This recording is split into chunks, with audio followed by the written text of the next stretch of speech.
Well met, lords and ladies, Jacob Butter speaking, and welcome back to another episode of...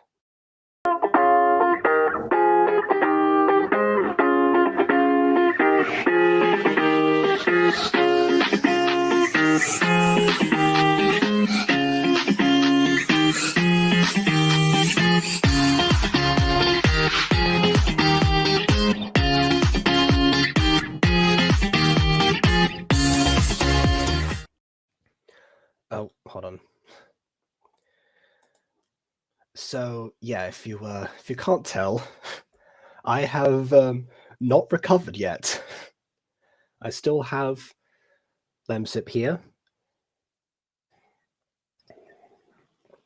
You know something? Lemsip, if you're watching this video, you really should sponsor me. I've been giving you lots of free promo, honestly. Well. Hello, everyone. Sorry that the stream got delayed. It seems that there was I couldn't even get onto Restream for a bit. It said like check, like you'll make sure you have an active connection or it's not blocked by the firewall or something. And then I closed down the tab and then reopened it, and it was perfectly fine. Yeah, I don't know, like, at all. Yeah. So we shall see. Wait for that Lemsip to kick in, and it's finally time. Hopefully these connection issues will end, because tomorrow we're installing the new internet. So yeah, no more of that, for example, hopefully. Well, that's more like the webcams issue rather than the camera, the internet itself. I can see that I'm very, very slow at this point. But yeah, that's interesting. Seems like my computer is as sick as I am right now. Of course. But yeah, trying to get back into the new normal, and it's now finally the opportunity to talk about this thing. Which, yeah, I'll give it a second. Blues Pops. A while ago, I was told not to review this during this stream in which I was going to review it. And so I changed the stream last minute. And after that, here I am again, now that I've gathered the context for this prequel. I know what to expect, sort of. There's always a bit of a risk saying you know what to expect when it comes to a Pops show. So, yeah, here we are. Okay, let's say hi to the chat first of all. So, hello again to the creator, Eli, right here. KW has returned. And I don't, yeah, KW, yeah, don't worry. Eli is very familiar with my particular style of reviewing. I have thus far covered Jazz Pops seasons 1 and 2 completely. So, yeah, very, very much familiar. And honestly, like, that depends. As far as like having strong reactions to ships, kind of, it really just does depend how they're presented. Because, you know, I've indulged in a little bit of shipping culture here and there, just not nearly to the extent that most other people have within the AFMAL community, or just at large, honestly. Yeah. Anyway, you returned from the USA. This was well timed. Ah, well, doesn't that mean that there's more of a time difference now between us? And slightly worse, but okay. Anyway, hold on. There's a lot of telling instead of showing in these episodes. Oh, see, that I take more of an issue with than shipping. Because at least with shipping, there's a lot that lies in like the subtext and the character chemistry and, you know, the compatibility, etc., and how the story unfolds. Yeah, with telling and not showing, will it be a problem? I'm afraid it might be, Josh. just a heads up. Anyway, your computer would overheat. You got a new fan for yesterday? Oh, good. That is good as well. Yeah, I have a laptop that's connected to a much larger monitor. So, yeah, that's probably one part of the issues with everything, really. I mean, if you want someone to VC, I mean, quite honestly, I'm going to sound like this throughout the whole recording. So that would be ideal. However, I guess you would then end up being in the situation that I would have been in had I reviewed it firsthand, where it was like, oh, well, what's happened? What's the entire context of this? So yeah. Also, yeah, for reading from a journal, that does give you a bit of leeway. All right, hold on a second. I will send that invite.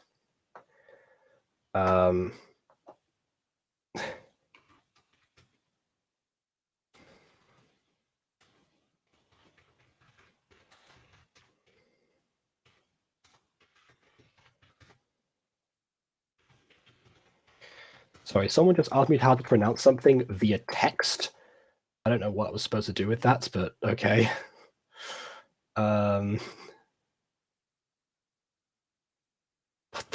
Okay, so just to let people know what's going on, I was going off to Discord to send KW the invite to join this, and I got a message from Maya that says, how do you pronounce Leviathan? As in, like, you know, the Leviathan. But then I say stress the last syllable because, like, the dan, it's got an accent. And then the response that I get is, so, like, gay, that a? What? What did I just read?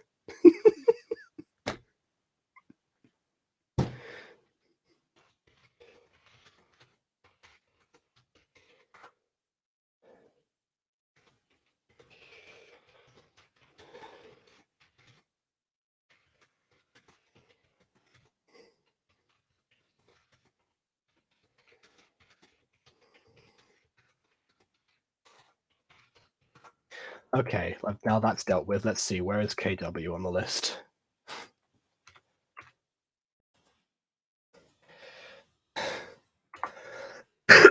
Yeah. God. I'm, maybe I won't end up getting to review this after. I'll just die before I start saying anything. Okay. I swear, I have said like minimal dialogue all day in preparation for this. Like, seriously, I get asked a single question, I would answer with like one word, and that was it. Okay, so Maya's here. So first of all, Leviathan would be how you would say it, as in stress the last syllable with dan. I don't know where you got gay from that. Huh? No idea. Am I having chest pain? No, I'm not actually. I have what I have is still mild headache, not as much as yesterday, which is why I'm okay to do this. But then also, because I have like a blocked nose, I've been breathing through my mouth when I sleep, which means that like every day my voice is like incredibly hoarse, and then my nose is still blocked, so it still makes me breathe through my mouth regardless of that, so I can't recover quite very quickly. So yeah, that's what's happening right now. So yeah, I'm glad that I have a guest with me right now. Let's invite her in, shall we? KW, hello. Hello, I am back. Yes, you are. So you don't know a thing about jazz pops, do you? You've seen I've seen like a few things. well, okay, what you've seen so far is the MLPX disco pops. Yeah. You know, the ones that are done by Johnny. Remember how I mentioned that that there was a series that kind of inspired a lot of like spin-offs that other people did that were set within the same universe as that series? Yeah. This here is a prequel to that series made by the same creator. I So see. Okay. Oh. yeah, season 2 of that original series, Jazz Pops, was all about building up this different group of superheroes called the Blues Pops, and how they all went missing beforehand and everything. So this is them, I guess, in their prime, in their moment. Oh, and also there was a whole issue with like they used the journal to find clues and such. So this episode is What? called Yeah, this episode's called Winter's Journal, so I guess Okay. we're going to read more of the journal now, I think. Yeah. Oh, and also apparently BB wants to join. You know what? Yeah, sure.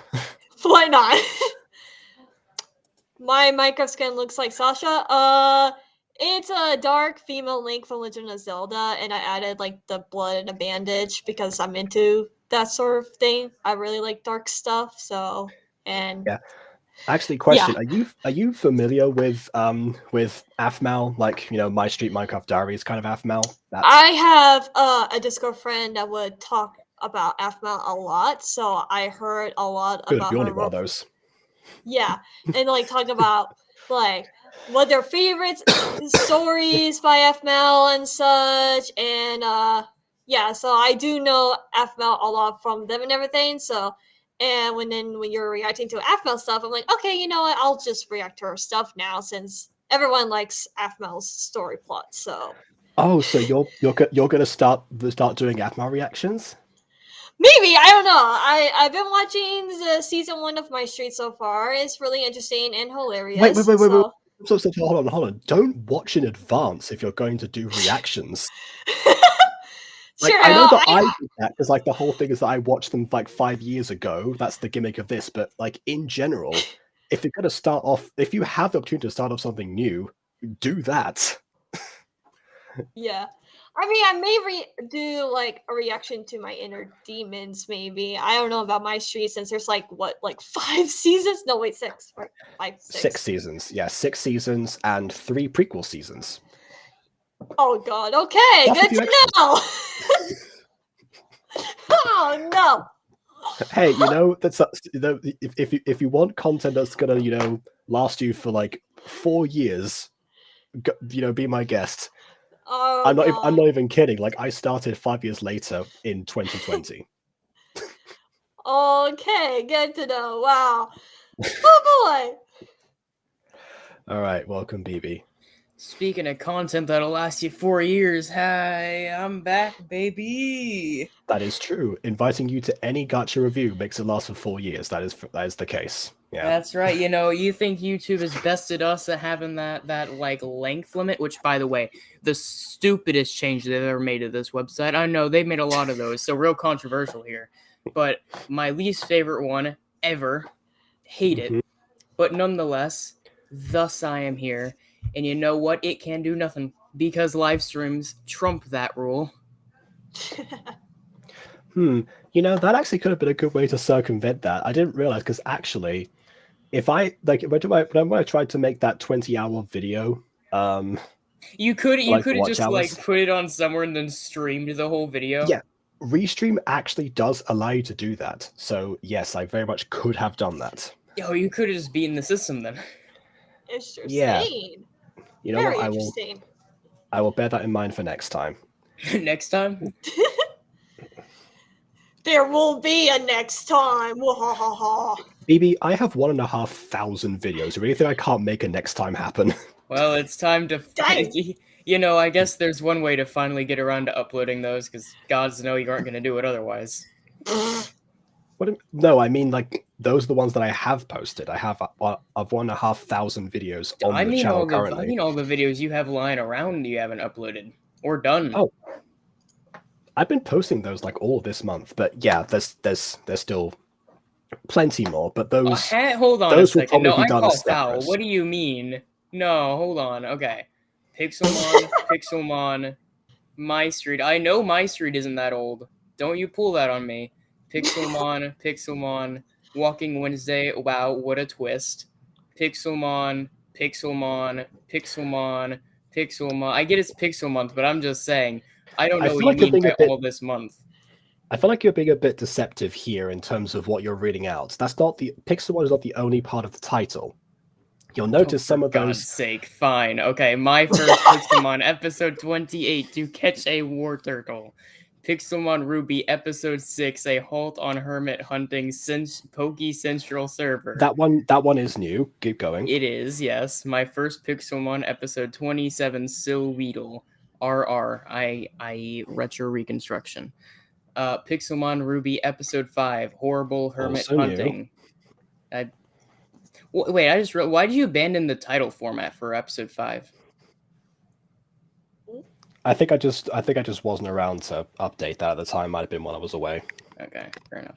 But no, my point is, there's like, I don't know. You have a lot that you've been hiding around back there that isn't Pixelmon. I don't know if this entirely counts, and it's Pixelmon that was to be given.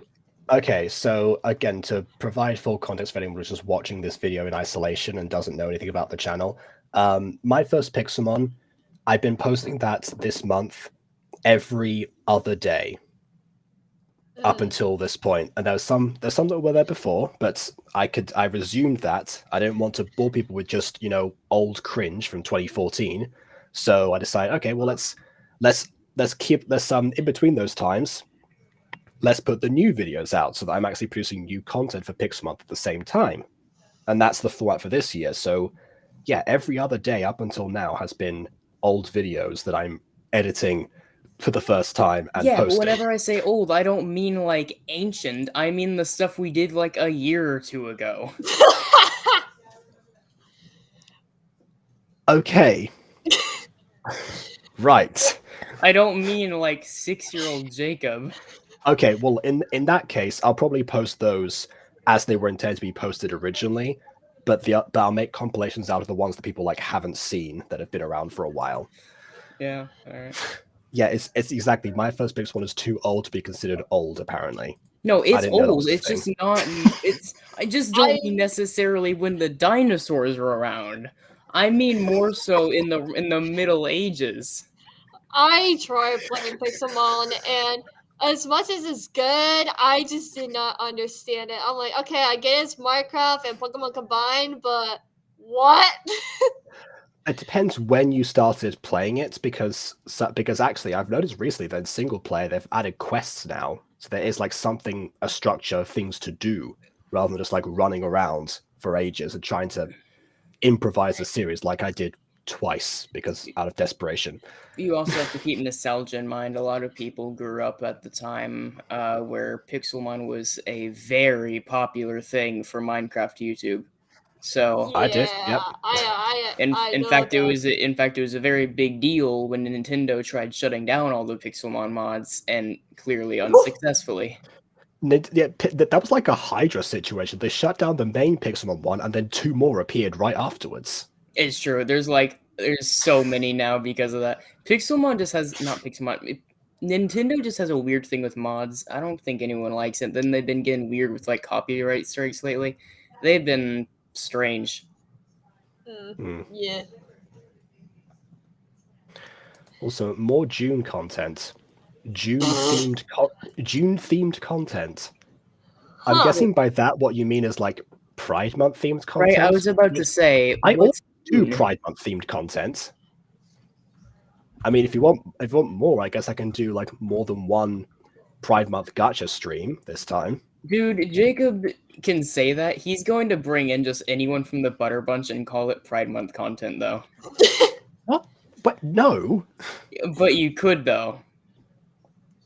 I could, and I might do that in addition to making more streams related to it or videos. I could actually, say, oh, let's try and make some more Puppy Love episodes. Everyone except for you there is either not straight or not cis. You have the easiest cop out, though. What? Okay, yes. Doesn't mean that I'm going to necessarily use it unless things get really dire. You could, though. Oh, Dude, Puppy Love, that's it. Okay. Don't get. I want Puppy Love as much as the next. I love Puppy Love as much as the next girl. I'd be impressed if we got a new one, though. Well, so would I, but you know what? I can try. That one, in Jacob's defense, isn't necessarily on Jacob. That is partly Shorty's fault. Yeah. Although Shorty has, on occasion, gone back to editing gacha for other people, so maybe that team up can still happen. It depends. We need more Mutant Girl content first, at least. Some sort of effort must be put in there for that. Yeah. Then we can try Puppy Love again. If not, I'll just, stream a bunch of gay gachas. Why Puppy not? Love was fun. I'm still quite pleased with my voice acting on that one. I still think I did pretty well on that. But So puppy love is better than Mutant Girl. What? That's not what you said when you reacted to it with us. Okay. What? So, the thing is, Mutant Girl, Puppy Love, I feel, kind of has the head start of starting out good, at least as far as production quality goes and the writing, whereas Mutant Girl only started yes. out with half of that. And I now got it's very been ambitious going, with puppy love. Yeah. and it's been going for 3 seasons and has just the worst upload schedule. This being said, however, Puppy Love has an even worse one if you consider when it started. okay, yeah. Or when it was announced. When it was announced was a year before. Okay, yes, but Puppy Love only has 1 season to speak of. Anyone can technically say, "Oh, well, maybe it's a Puppy Love thing." Mutant Girl should have had time to really get in the flow after 3 seasons and a direct spin-off, along with a couple of crossovers. Well, actually, to be perfectly honest, Mutant Girl started out with like a very rigid upload schedule, and I deliberately stopped doing that because the episodes coming out were atrocious because of it. That's true. That's true. But Yeah. also, I do want to find a middle ground. Right, I was about to say, I feel like there's a in-between uploading every day and uploading once every decade. Yeah, Maya was around for the once a month Mutant Girl era. Yeah, I see KW. You've seen season 1 of Mutant Girl, Yes, and and I'm pretty sure you can tell when the remakes stop, even without reading the Yeah. title. Yeah, I saw. I was like, "Wait, what is this? This looks newer." And then I was like, "Oh, these are the remakes." And then I saw, like, "Oh yeah, we haven't done anything for the remakes." I'm like, "Oh, okay, so I have to watch the other episodes that was made years ago." Good to know. Thanks. Got it. Thank you. Well, not Oh, necessarily. actually, 'cause hold the on a remakes are the second. same I do have a script. question. Hold on. Wait, I want to see from an outsider. So, Mhm. the voice of Pete. Did I do a good job at emulating that for the remakes? Because if I recall correctly, I redid all those, right? For the remakes? Yeah, everyone redid their lines, even if they Yeah. voiced their So character before. that was a complete redo of those. Was I accurate to that time at all? I mean, okay, it's been a while. I need a minute. It's It's fine. I'm trying to Go remember all the binge characters. season 1. Whenever you come back, we'll still be going. Yeah. That is Like, I'm trying true. to And remember also, all the characters, and I'm like, wait, who's who again? Who? What? Wait. also, What? yeah. Characters. Also, Josh has asked you like if you watched Fallen Angels yet. I'm pretty No, sure the I answer is no. haven't. We Have you haven't seen talked Have you about seen Fallen all of the Angels. Butterverse yet? No. Hi, new person that met us a week ago. Have you watched all of our content we've been making for the last 4 years? You've seen World in the Dark at this point, correct? It's been out for less than a day at this point. I think it's been out for less than a second. Okay, I think you should have I'm finished it all at this very point. behind on YouTube's content right now. I'm trying to catch up on everything because I was been busy with my own channel and computer malfunctions. So It's fine. It's fine. It makes perfect sense. I had to reinstall to fix my computer to find out it was overheating, so I didn't have to reinstall everything. Okay, well you need to get on it. Okay. Yeah, I don't think Josh knows that we haven't told you about Fallen Angels yet, because, I at least like to ease people into this stuff. Aiden, if he were here, he'd be like telling you everything in detail before you even start watching the thing. Okay, well, be excited because next month I have a 1 whole week epic if you binge watch it probably. I don't know. It's not finished yet. I haven't done the math, but that's what it's looking like. Maybe more. Who knows? We'll figure it out along the way. So I hope you're ready for that. Hello. How are you doing? Wait, William, I'm dying. William, I don't know how to pronounce your name, William. I'm sorry. I apologize. I'm bad with names. Oh, Williama YT. Yeah, he just goes by William. Yeah. All right. Okay. I'm fairly certain the A is a last name. Okay. What did you join into? a 27 long intro for a blues pops thing. Hey, that's a Nothing to new do with record. it. If we end the intro here, that might be the shortest intro yet. Wait, so Yes, you know what? You know what? Let's do that. Let's watch Blues Pops. Without further ado, on with the review. This is a funky beat. what the heck? Bro, man's got that like Jackie Boy fit over here.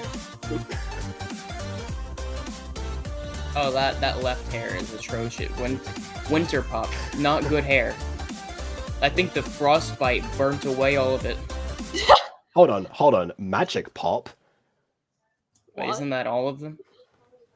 Well, no. Azure Pop's missing. Well, yeah, but like, aren't they all magic? Is that not what this is? I mean, yeah, but It's like me going, oh, and I'm the human pop. How special, God. guys, right? Because I have a different name at the beginning. Girl Pop. Anyway, okay. Oh, sorry. Let's just look at the chat because a lot happened in the chat right now. I just saw someone said, "Is English not my first language?" Do I have an accent or something to make you think that English is not my first language? Wait, No, what? No, you have No, slurred we've speech. we just watched your content. Oh no.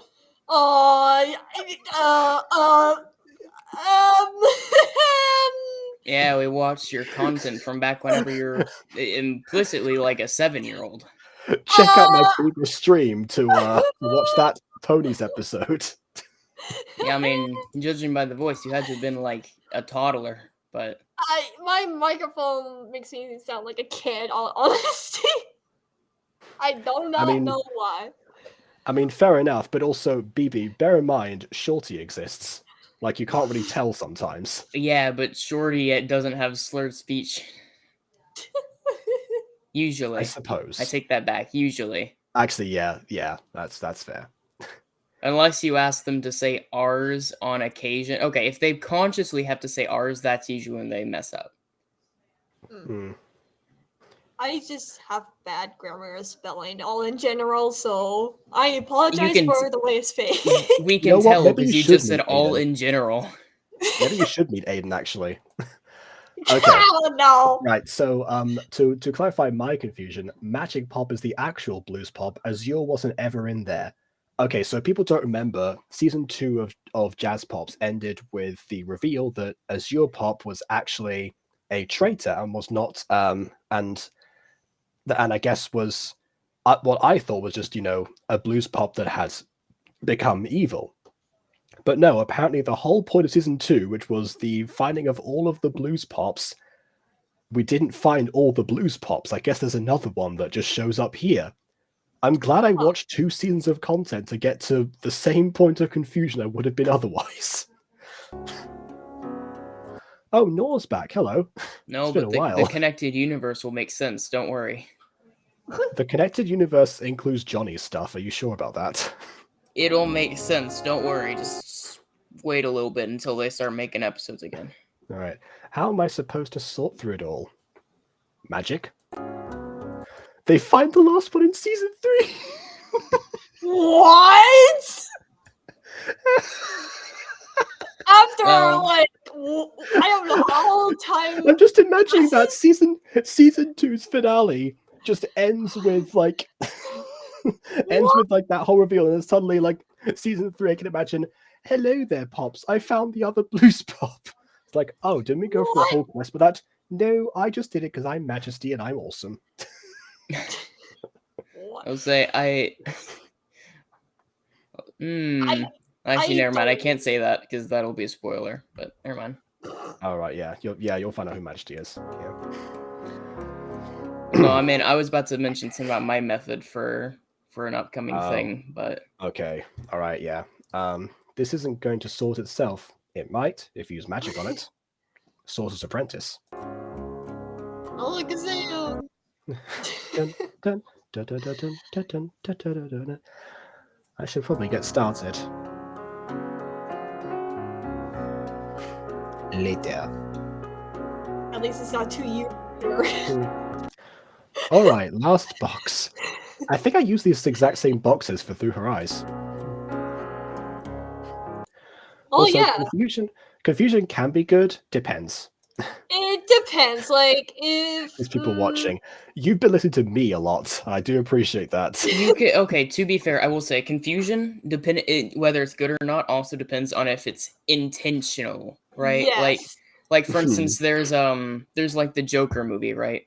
Very confusing, but also well beloved. The reason is because the confusion is because of the innate fact that we walked in knowing and continued through the entire film with the unreliable narrator. Having the question Yeah. of is this a thing that is or isn't was part of the integral story. This yeah, being said, however, if you just throw in a plot hole and that's not a good confusion, that's a what were you thinking kind of confusion. yeah. That's a gotcha logic. I mean, most like movies, like Amazon movies, you're going to be confused until you like towards the end you figure out the plot of everything, which can be good, but at the same time can be bad. I heard like Amazon movies lately are kind of bad. I don't know. I haven't seen them, but Yeah, confusion very much depends, and it also depends on the entire like point of of the story that's being told, because like a lot of it relies on things that are being kept from you. And generally, if something's being kept from you within a storyline, that means it's because it's important to either the story or the character. Sometimes both. Mm. I love being able to rest my voice and have other people do my job for me. Also, the guy Nor says this is very interesting. I'm glad that you're entertained by the opening of boxes. Yes, very much so. With the very same box that Jacob Butter used for Through Your Eyes. I'm not saying that this episode won't be entertaining or anything. I'm just saying that that comment might be a little bit premature, all things considered. But, yeah. Also, hold on. So where is Reina? That Reina caught up with Miraculous. That's Johnny's side of things. This is the same universe, so they do technically exist, but I guess not here. This is not Paris, so yeah. That's there you go. Oh wait, you're saying where's Reina fan? Oh, you're talking about Johnny. You're talking about where Johnny is himself. Makes more sense. Yeah, not quite. Okay, I guess people really are into boxes. Okay, fine, I stand corrected. All right, boxes are nice. Boxes are good. All right, let's get to it. Wait, what's that? I don't dive into crossovers in mine. Well, you crossover with other pop series. You've done crossovers with Disco Pops, and some other things, but yeah, that makes more sense than just, other franchises. Johnny is working on a wedding episode with Mary helping him. A wedding episode? Okay, then. Is there like a romantic plot? Is that like a thing? I would hope so. Maybe he actually wants to justify the whole Chloe and Adrian thing from the Oh no! I am leaving. Hey, you said that I had a strong rise into ships. What about you here? I'm sorry, okay? I am sorry. I'm trying to understand it, where it was coming from. Maybe if that's the wedding he's doing, maybe that will make you understand. I don't know. I'm just saying. I'm trying to be fair. Also, Mutant Girl does not cross over with other franchises. That just breaks everything. Chloe, oh, you're talking what? about. Oh, What yeah. happened to season 5? So well, yes, unless you count Fallen Angels as its own franchise. Do you? Because that has various spin-offs of its own. Well, yes. Okay. All right. I'll amend my statement then. Non-Butterverse franchises. No crossovers with those. There aren't those. I mean, there. Yeah. Okay. So also about the Chloe and Adrian thing. Yeah, in a previous stream, which was I think was MLP X Disco Pops episode 2, we Mhm. went over. Johnny actually, because it's a reboot, he kind of just, you know, dumped a bunch of exposition about stuff that was like already established in the original versions, because I guess just to get it out of the way. And one of the things that was brought up immediately was the fact that one of the disco pops is actually the daughter of Adrian and Chloe. So that was the context. Yep. We're just not gonna talk. Yep. Well, I sure hope Johnny talks a bit more about it, because leaving it as like a throwaway line is probably even worse. Your series is so different from all of these. Yeah, I think I reviewed one of your episodes. I had to get back into watching the rest of them. But you're right. That's so sad, poor Adrian. I mean, quite honestly, he has bad luck with people having crushed on him in the first place. Like pretty sure like they're all just bad for him in different ways. That's why Marinette my is a personal stalker. Chloe is a brat. There's another girl who's like very. You don't trust her very easily, and just. I see. Yeah, it's the Honestly, series my is ideal confusing. my ideal happy ending for Adrian is just, he goes off to college, and then just meets a girl on his own, just somebody like outside of all the drama and the rest of his life, whatever, and that's it. Honestly, you know what? I must say, I can't say that I'm like a huge Miraculous fan. I'm definitely not. But you know what? If I learned that was the ending somehow, I'd be like, oh hey, that's nice. I am Good in the Miraculous fandom. I think the Miraculous show is good if you like it the way it is, and I do so. Like it, isn't that true for everything? I don't know. People have very strong opinions on things, okay? So I just say, if you like it the way it is, then it's fine. Enjoy whatever you like. I am not gonna have very strong opinions about it. If you like something that I don't, that's fair.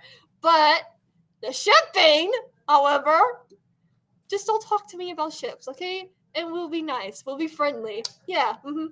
Just So actually, you know what? Out of curiosity, if the answer, if that disco pop had said, "I'm the daughter of Adrian and Marinette," how would you have reacted then? I'll be like, finally. So there is a right answer according to you. Okay then. Well, I mean, I watched the show since like season 1, and so they made it seem like they're going to get together, and so that's why I'm like, that's why I'm like, Mary and Adrian should be together. I mean, especially if you watch like the later series, not series, seasons. I mean, and the movies, because there are movies, and there is a movie coming out soon. I'll be perfectly honest, that seems like the kind of thing that I would just do, and then like do a different pairing entirely just to mess with people. I'm not gonna lie. If I did a will they won't they for ages, that's how it would probably be solved. All right, I sent Myron an invite, so he might get more updated there. So let's actually watch some more of the video before we get too sidetracked again.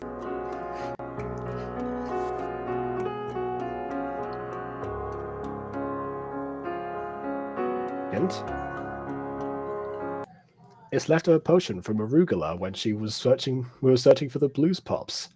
Okay, so this is not the prequel yet. This is after Jazz Pop Season 2. So this is so I guess the journal is, we're gonna go back and like expose the prequel through the journal itself rather than. I see. Yeah. Okay. Okay. All right. I love how you're like, yes, okay. I have no idea about any of this.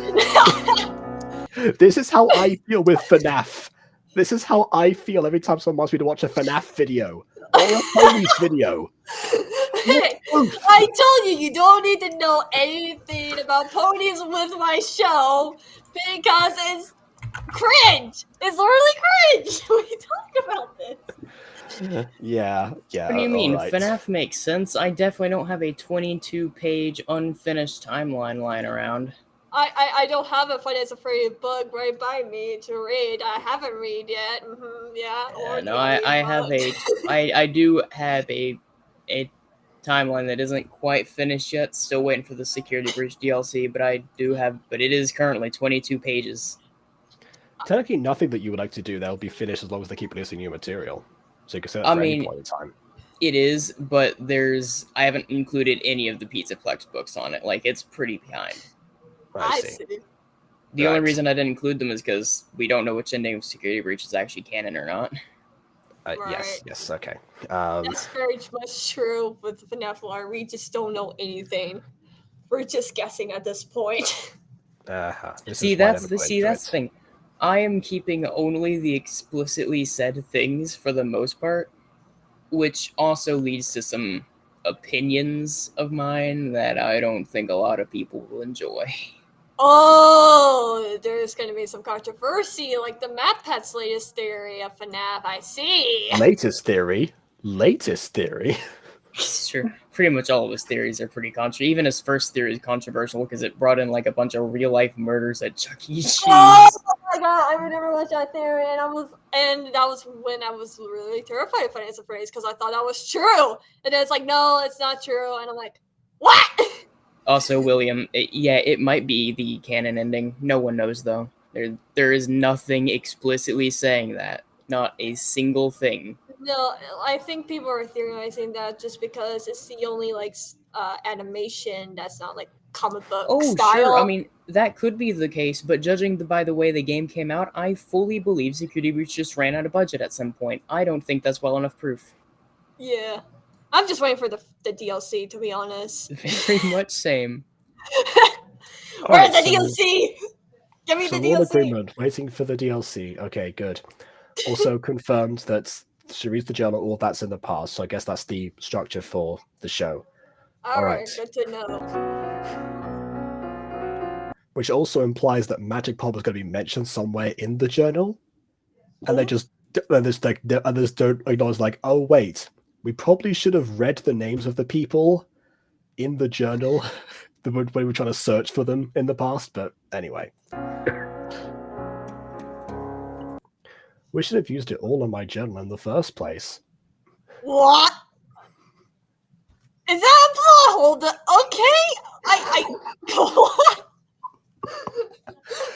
Okay, as I said, I love when people do my job for me.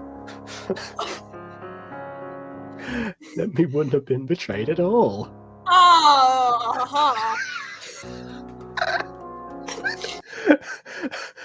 We've only needed to find Safari. I see now. There was a huge plot hole, and so they were like, "Oh yeah, we should have used this all this entire time, so we wouldn't get betrayed." Blah blah blah. Very clever with the plot hole. Oh boy, we could have saved ourselves an entire season. No one would have died if anyone died. I do not know. I need to watch the series for myself. Yeah. I know exactly what I'm going to do now. I'm going to uncover all our previous adventures in my journal. There's enough potion to uncover every single previous adventure, and you put that in a box? What is wrong with you? Anyway, I can't get worked up. Don't have the voice for it today. God. This is going to be so much fun. Alright. Just one drop on each page should do it. Just the liquid expands on the paper. It just fizzes everywhere. How much is there left of this potion? Or that's my question. You should check before you do just one drop, because you may not have enough. Well, I mean, one drop is the most conservative thing you possibly can do. It's implied that it's one drop is all it takes on the pages, and there's also way more than enough. Apparently. Many drops later. 1,000 years later. That should do it. I didn't check to see if it worked first, but that should do it. Because else she gets stuck into the book. And she has to relive the past. Oh, that'd be cool, actually. Oh my god, just imagine. Please, someone do that for a Gacha series. I want to see that happen right now. Thank you. Someone do that for like the FNAF books or something. Oh Just my the god, actual yes. plot. There you go.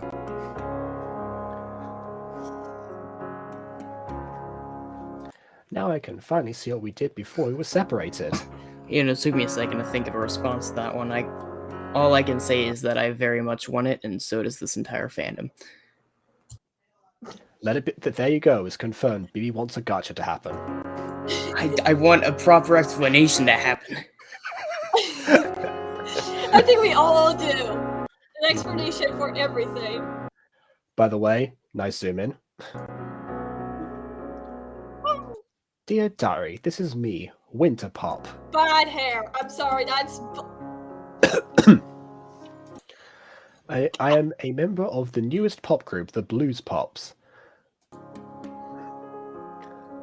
Newest at the time, obviously. Although you probably already know that. No, because that's the thing with the diary. Like, people say that people treat the diary like it's a shared part of their conscience. But it's like, you're also like addressing it and giving it new information, which means that you're like treating it as if it doesn't know. I don't know. I have 3 other team members so far. Who knows, maybe there'll be another Blues Pop soon. Give it 10 years. Or 30. But my group so far is really fun. I can't just like there being just the 4 of us. Yes, this is very true. You don't need to add more pops constantly to make the show better. There are certain other gacha tubers who should have probably taken this advice. First there is me, then there is Snap, Magic, and lastly, Safari. Okay, so remember how I said that based on the maths in this, Snap Pop would have been 2 years old when Blues Pops takes place? I feel like Winter Pop is born to be like a child here. Yeah, so get this. Snap Pop has been shown to be like in school at like, you know, at least like, you know, at least middle school, if not high school. But then Blues Pops got separated 10 years ago. I didn't know that she was Snap Pop until part of Blues Pops until recently, which means that if she is like, you know, 12, 13, 14 now, she was 2, 3, 4 before. What? Yeah. That's right. Some poor toddler got recruited into a superhero group. I feel like it's like a Sonic the Hedgehog plot if it was Sonic Prime. See, that is the big actually I have watched part of Sonic Prime, fitting enough. That right there is the biggest plot hole in Jazz Pops. Like, nothing else regardless has come close to that so far. That's one of those things that happens when superheroes suddenly become part of the world of government. Now the problem with Super Pops too. Oh yeah. No. Well, Super Pops has also got the opposite problem in the fact that they just ignore the fact that, you know, Chad is technically like, you know, he's an immortal, like centuries old being, and they treat him like, you know, the romance with Crystal Pop is perfectly normal. See, I am critical of ships sometimes, particularly when they raise questions. See, Chad Cheshire, exactly. Oh, he ends up going to this. Yeah, there we go. Oh. Meanwhile, his twin sister is the librarian, so yeah, figure that out. I don't know exactly. I didn't think that through. I stopped watching like midway through season 3, and then it's like, you know, I need a break, and then I never went back to it. I forgot. It's like, nope, just nope. Yeah. Bye. See ya. Yeah. Anyways, Snap was the second member to join the team after she was born.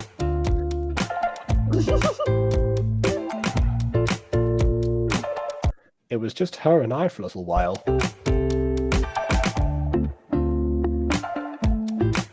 But we had a lot of fun together, and she was a great member of the team. I'm starting to see now why you're saying this all is exposition, or like telling not showing. I get it now.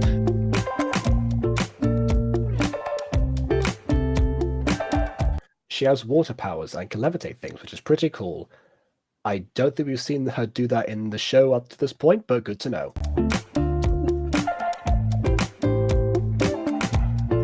She also cares a lot about everyone and makes sure that we are all okay, which is really nice. I have this friend whose name is Snap Pop, and she cares for everyone, and she is very nice. Oh, Again, no. they are all children. That's my headcanon. They're all children. All children, like 10 years old. Not even 10, because that would make them 20 when like they reunite. Then there's Magic Pop. Well, that's my headcanon. Deal with it. Okay. Then there's Magic Pop, who's revealed for the first time right now. She was the third member to join. You know what? Actually, I'm getting the distinct impression that if I had just watched this before the season 2 of Jazz Pops, actually I wouldn't have been like so concerned about it and confused about it. Weirdly enough, guessing the context raises more questions now. She was the third member to join, so she's the fourth member overall then. If she was the third to... Oh, I guess maybe like the third member to join would be like the one who founds it. Yeah, I guess maybe that's fair. She also has water powers, but her second power is glitter. If you're wondering why the repeat of the powers, it's because the Blues Pops were formed from like different pop groups, which they all end up in later, which I think they might have also been created by different people. So, and I was just like, hey, there's a bunch of these pops that are all blue. Let's stick to like the theme, jazz, disco. We're gonna go with blues now. I just absorb all of these people from different shows. Just go, and then drop them off, which is why I guess there's some repeats. I didn't mention Azure here. I'm talking about Magic Pop and like the duplicate of the water powers from Snap Pop. I didn't mean Magic Pop was Al's, I guess that's meant to say. Okay. All right, so I guess Magic Pop was created by... So, there you go. Theory confirmed. It was created by someone called Al. Okay. Shout out to Al. Is it Weird Al? Oh, could you imagine? That's actually what I should have done. I shouldn't have decided like, oh, I'll do techno pops. I should have done parody pops because that's like that's my territory. That's my territory. There you go. Not only that, but writing parody songs and parodying things. That's what I should have done.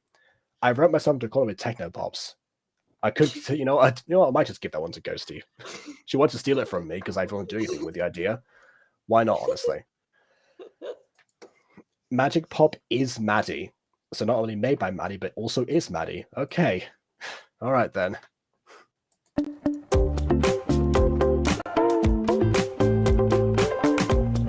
And when she makes me laugh, it definitely helps me feel better if I'm not having a good day. All right, so comic relief character. Good to have, definitely. Look, I feel like they're all comic relief characters. They all wear the same color. True. How does that make them all comic relief characters? Because if Emily were here, then everything would get torn to shreds for being all the same color. So I'm confused. So you're saying they would be relate at comic all? relief characters because someone who isn't here would make a funny statement about them. Look, I picture Emily whenever I look at Gacha characters. I'll be perfectly honest, since I'm still not operating at 100% capacity, but even to me, that feels like a completely random sentence to say. like even in my even on like my deprived state of cognition, that still makes no sense to me. I feel like my colics in my brain is turning. Mm-hmm. Just trying to make it work. Oh, she had her own series called Sparkle Pops. She read it several times though, because the can is very confusing. What? Yeah, we have seen what remaking something gets you in terms of confusing canon. I will say, if you really want to, here's the thing: if you want to remake something in an extended universe, that's chill, but make sure that you keep track of every reference to the original series, so that way you can keep those details the same and just remake everything else. Hmm. So that way, to other people, there's no difference. So the other series, they aren't disrupted at all. There's no plot hole. Hmm. Or just do it like in Ninja Turtles 2012, where you bring back the 80s turtles. That's not a 2012 thing. Ninja Turtles has always done crossovers. Yeah, but I saw it mainly in 2012. They did it like several times. They have done it several times before. In fact, Or every just new don't company do that has remakes. ever gotten the rights to the Turtles immediately jumps to do crossovers. Which, again, super weird whenever you're trying to adjust and see what's in the multiverse, because all of those companies have their own different multiverses. I thought the 2003 Ninja Turtles only did it once, and then the Ninja Turtles 2012 did it like twice. And then Yeah, but then you look at the comic series. the comic books. I see. Okay, that makes sense. And then occasionally the video games. Okay, I haven't played Ninja Turtles in a while, like the video games themselves. They've been doing this for many years. And the solution to that is just make different characters that are heavily inspired. Oh, don't worry, they do that too. In fact, pretty much every version has their own like original characters along that then later on cross over with these other universes just to see the experiences. You know, in Ninja Turtles, great, fun, real intense lore though. So, like FNAF then. It's not as confusing as FNAF, I don't think. Yeah, Oh, thank Christ for that. I mean the plain stories usually make sense. It's whenever you start questioning, okay, but what's in the same multiverse, that starts getting confusing. So, Sure. when you're making an omniverse timeline for fun, fair enough. Essentially. Okay. Also, we had a message here, so like, I think she would be my favorite. I don't know if you're talking about Maddie when you said that, and Sparkle Pops, because I would offer to review Sparkle Pops as well, but I've had like a very turbulent history with Maddie, so I think I probably would best leave her channel alone. How many pops are there? Jeez. Again, plenty. Jazz Pops Too many. inspired a lot of people to try and like join in on something, including me, but I never did anything with the idea because I never finished the script. Ballet Pop. Who's Maddie? Well, do you not remember? You were in the stream when like we called out Maddie for transphobia. Oh, okay. Well, yeah, okay. We don't have to react to that then. It's okay. We're not missing Yeah. anything. Now I remember the person. I just forgot their name. Yeah. Things have been patched Oh, up I since remember their then, but I name. don't want to like stoke the fire again just in case. Oh, Yeah. I never patched anything up. I don't. Boo. Thumbs down. Okay, yes. 1 star. Yeah, I'm with Phoebe on this one. All right, again, trying to. Yeah, a lot happened after that, and actually, I did manage to have like a decent enough conversation with Decent Maddie enough? eventually. Well, yeah, it wasn't ever going to be like entirely pleasant, but That's fair. yeah. Okay. Also, apparently the Funk Pops exist. Didn't know about those. That sounds somewhat fun, actually. The Funk Like- Pops. They like every No. like every couple like scenes they start just randomly like blasting into dance. And maybe they get some like Elvis Presley music in the background. They get like some jailhouse rock while fighting down the I bad feel- guys. Wouldn't that get copyrighted? It Probably, would, yes. but Something probably, in the yeah. style of Elvis Presley, then maybe not. Yeah. You that's- know, fun comes at a priceless amount, really. I mean, do you need the money from that video? I say no. Let's just say copyright, who cares? Let's do it anyways. Next Rip in the Dark episode is just going to have a bunch of copyrighted music, isn't it? You're just going to like hide epic during like some of the sessions, aren't you? Here's the thing, there's a lot of music that I wish I could do, but the problem is you can't play a lot during it, not because of copyright, but because the lyrics get annoying, because you have the lyrics and then you have the actual players trying to speak, and you understand the issue there, right? There's a little bit of overlap. Yes, I do, very much so. You can't really have both usually. Yeah, my time is running out. Okay. I don't know. I'll see if I can squeeze in some Jailhouse Rock though. Oh God. Okay. Although, fun fact about like the copyrighted music and stuff, Totally TV made a bunch of references. In season 3, every single episode has an original song, but it's named after a song that was in the charts at the time. Huh. There's a whole episode called Intentions, which is definitely referencing the Justin Bieber song Intentions that came out a little bit round like this, you know. Oh God, Justin Bieber. Definitely some Dude. tactics there. I can't remember the other names. There was another episode called Into the Unknown. Into the unknown. Okay, I'm sorry. Man, I forget about See? Justin Oh my God, I Bieber love all the that. time until people talk about him. I Fair Yeah. enough. I just want to say, when I was younger, I was fanboying Justin Bieber. Now, not anymore. Here's my thing. I don't know. Here, does he look any better now? Because what I remember of Justin Bieber is he was kind of ugly looking. He's gone through a lot of like phases and different Still- aesthetics. Okay, yeah, no, it looks like he still definitely looks like an alien. Okay, never mind. I see. Okay. He looks I feel like Billie Eilish is like speedrunning Justin Bieber's career in terms of the looks changes and all the time. Because yeah, she's gone through like plenty of things like in like way less of a time frame than Justin Bieber did. Dude, Justin Bieber, whenever he's like 90, if he doesn't start bulking up, he's gonna start looking like Baldur from the God of War rendition of him. I have to specify because he's also just a normal Norse mythology character. I mean, specifically the God of War version of the dude. He's gonna end up looking like that, kind of skinny looking, kind of like, you know, walking around looking like a twig, but also this nice bushy beard. And he kind of has a slightly nasally voice. The only downside well, actually, there's a couple downsides. The only thing that really makes him cool is the fact that he literally can't feel pain and is also a god, which I get the feeling Justin Bieber won't get that. So he just won't get any upsides at all. I mean, he got the god side from like back in the day. Don't know about the not fitting pain part. I'm sorry. Wait, I'm sorry. Did he get godly superpowers and I didn't know about this? No, he got venerated as a god, is what I'm saying. Oh, okay. I was about to say, I'm sorry. Does Justin Bieber have like superpowers? If anything, I think Justin Bieber is a skinwalker.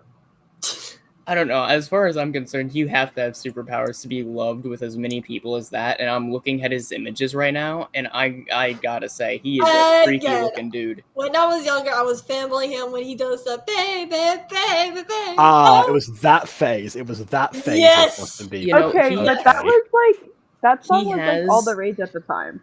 Dude, he has Yeah. like an infinite amount of haircuts and styles. He's clearly still looking to find himself, and amazingly, Okay, out yes, of but- all of these outfits, none of them look good. Okay, but back in the day, do you not remember, like, there was literally a thing called the Justin Bieber haircut. He was consistent for a while. Oh, Then he no. reinvented himself. It reinvented himself a few thousand times for what I'm looking at, and again, none of Yes. it looks good. And how you like that for Blackpink? Oh my god, Blackpink looks skinny these days. Not Like, gonna he's lie. even shirtless. Even his naked body doesn't look good. And I feel like it's time to move on. Yes, let's move on. Let's just not question that. So another comment from Noor says, "Your designs are so unique. Didn't we just go over the fact this was created by somebody else?" But I don't know. I do not know. Oh, feel also like the we channel did. that made them was deleted. I see. Okay. All right then. Also, there's apparently like several original villains that are going to be in this, which I expected that because we know at the Star Tribe from Jazz Pops, and they were involved in the disappearance of the Blues Pops in the first place. So definitely a few of them would be around, I imagine. Did you do too many villains? Well, we'll see. Don't know too much about them. Oh my god. That's the same issue that comes up with the heroes a lot in other shows, so I guess that's where you got that part. Hey, on Yeah. the bright side, if you have like a bunch of villains, you just have too many, you know you've succeeded at making a superhero thing. Because with the amount of X-Men and Spider-Man movies as there are, and amazingly, some of them still overstuff them with villains. Spider-Man sounds 3. Yeah. Spider-Man 3, Amazing Spider-Man 2. you could. Some people have argued that No Way Home also has too many. I think No Way Home did pretty well, but I think No Way also Home that's did pretty it's well no. too. Here's my thing. I No hate Way this. Home was amazing. I agree. Here's I the thing. Here's love my it. thing. No Way Home is like my second or third favorite MCU film. The MCU, some things are good, some things are bad, especially nowadays. But I feel like no matter if it is good or bad, I feel like a month after it releases, everyone at first loves it, and then about a month later, everyone's like, "Oh, I always knew this was bad. Why do you guys listen to me? What are you talking about? What do you mean? What do you mean?" I still throw it in. I watched it when it came out. I enjoyed it. I continue to look back fondly at it. I don't know. I do I too. mean, Like, I'm watching here's the She-Hulk thing. right now. Whenever it first released, the You're first brave. You're month or very so, brave. when it first released, the first month or so, everyone loved No Way Home. Everyone was like, "Wow, this is amazing! Peak cinema! Woo! For the first time ever! Definitely not a mid-film, as we haven't said that for the last 5 whatever." You've also been deprived of cinema for quite some time at that point. It's true, but then after that month or so ends, everyone's like, it's kind of mid. It was all fan service. They gave the other Peters no character. What are you talking about? You're the They same already had the people. character. They already had the character from before. That was It's like if you want character development, go watch the other Spider-Man movies. Okay, I feel okay, but they had character development in that one. What do you mean? Like, That's my point. You guys, no, even you guys are like, no. I'm telling you, they did good in that film. They were not just fan service. I will die on this hill. I don't get it. One of my least- favorite things to come out of No Way Home was the pitch meeting that Ryan George did, where the screenwriter guide in that one, he says he constantly like makes hints, and like the other characters coming back was like, I thought that we could get Tobey Maguire to come back. It's like, Tobey Maguire, yes, good actor. Well, yes, but Tobey Maguire, yeah, no, he was great in like this, that, and the other, blah, blah, blah, blah. And it's like, well, yeah, but he played Spider-Man. Oh, did he? Oh, that's nice. Okay, expecting a bit of reaction than that. I also thought we'd get Alfred Molina back as Doc Ock. Ah, yes, he was fantastic in Chocolat. It's like, okay, sir, I need you to stop. I need to like watch like 5 other movies, and we're gonna like take this back again. Because like 11.5 hours later. Okay, right. Let's try this again, shall we? I'm going to let's get Jamie Foxx back. Oh, he was in the second movie remake of the first movies. God. So there is that aspect at least. You can critique it, but you do need to go in as a fan. But guess what? To be fair, it's fine. It's all right. You could have that complaint, but also this is the MCU, and it's like the 4th phase at that point. At that point, no one gets the right to complain, because if they sat there and watched No Way Home in the first place, they already did all that. That is, yeah. They already did all that. I mean, it's not like Morbius. I never seen the movie. I never will. I saw Morbius in theaters. It was okay. I heard it was decent. The post-credit scenes were a bit wacky though. I see. The post-credit scenes were a bit strange, and not in the greatest way. I don't mean like Doctor Strange. I mean, speaking of which, the second Doctor Strange film I also think is a little bit overhated, but they didn't do the multiverse the same way that I did. But I did watch.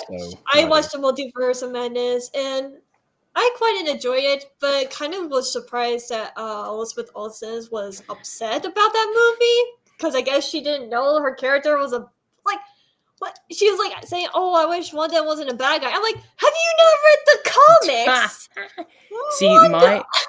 My issue with the film is that Wanda didn't make it through it. Wanda should have been like the biggest like villain for the MCU, but people are speculating she's still alive, and I'm like, I'm not sure though. I'm like, I wanted to believe that she's alive, but at the same time, like, I watched the Warp Zone critique of that movie, which actually featured one of the actors from Super Pops.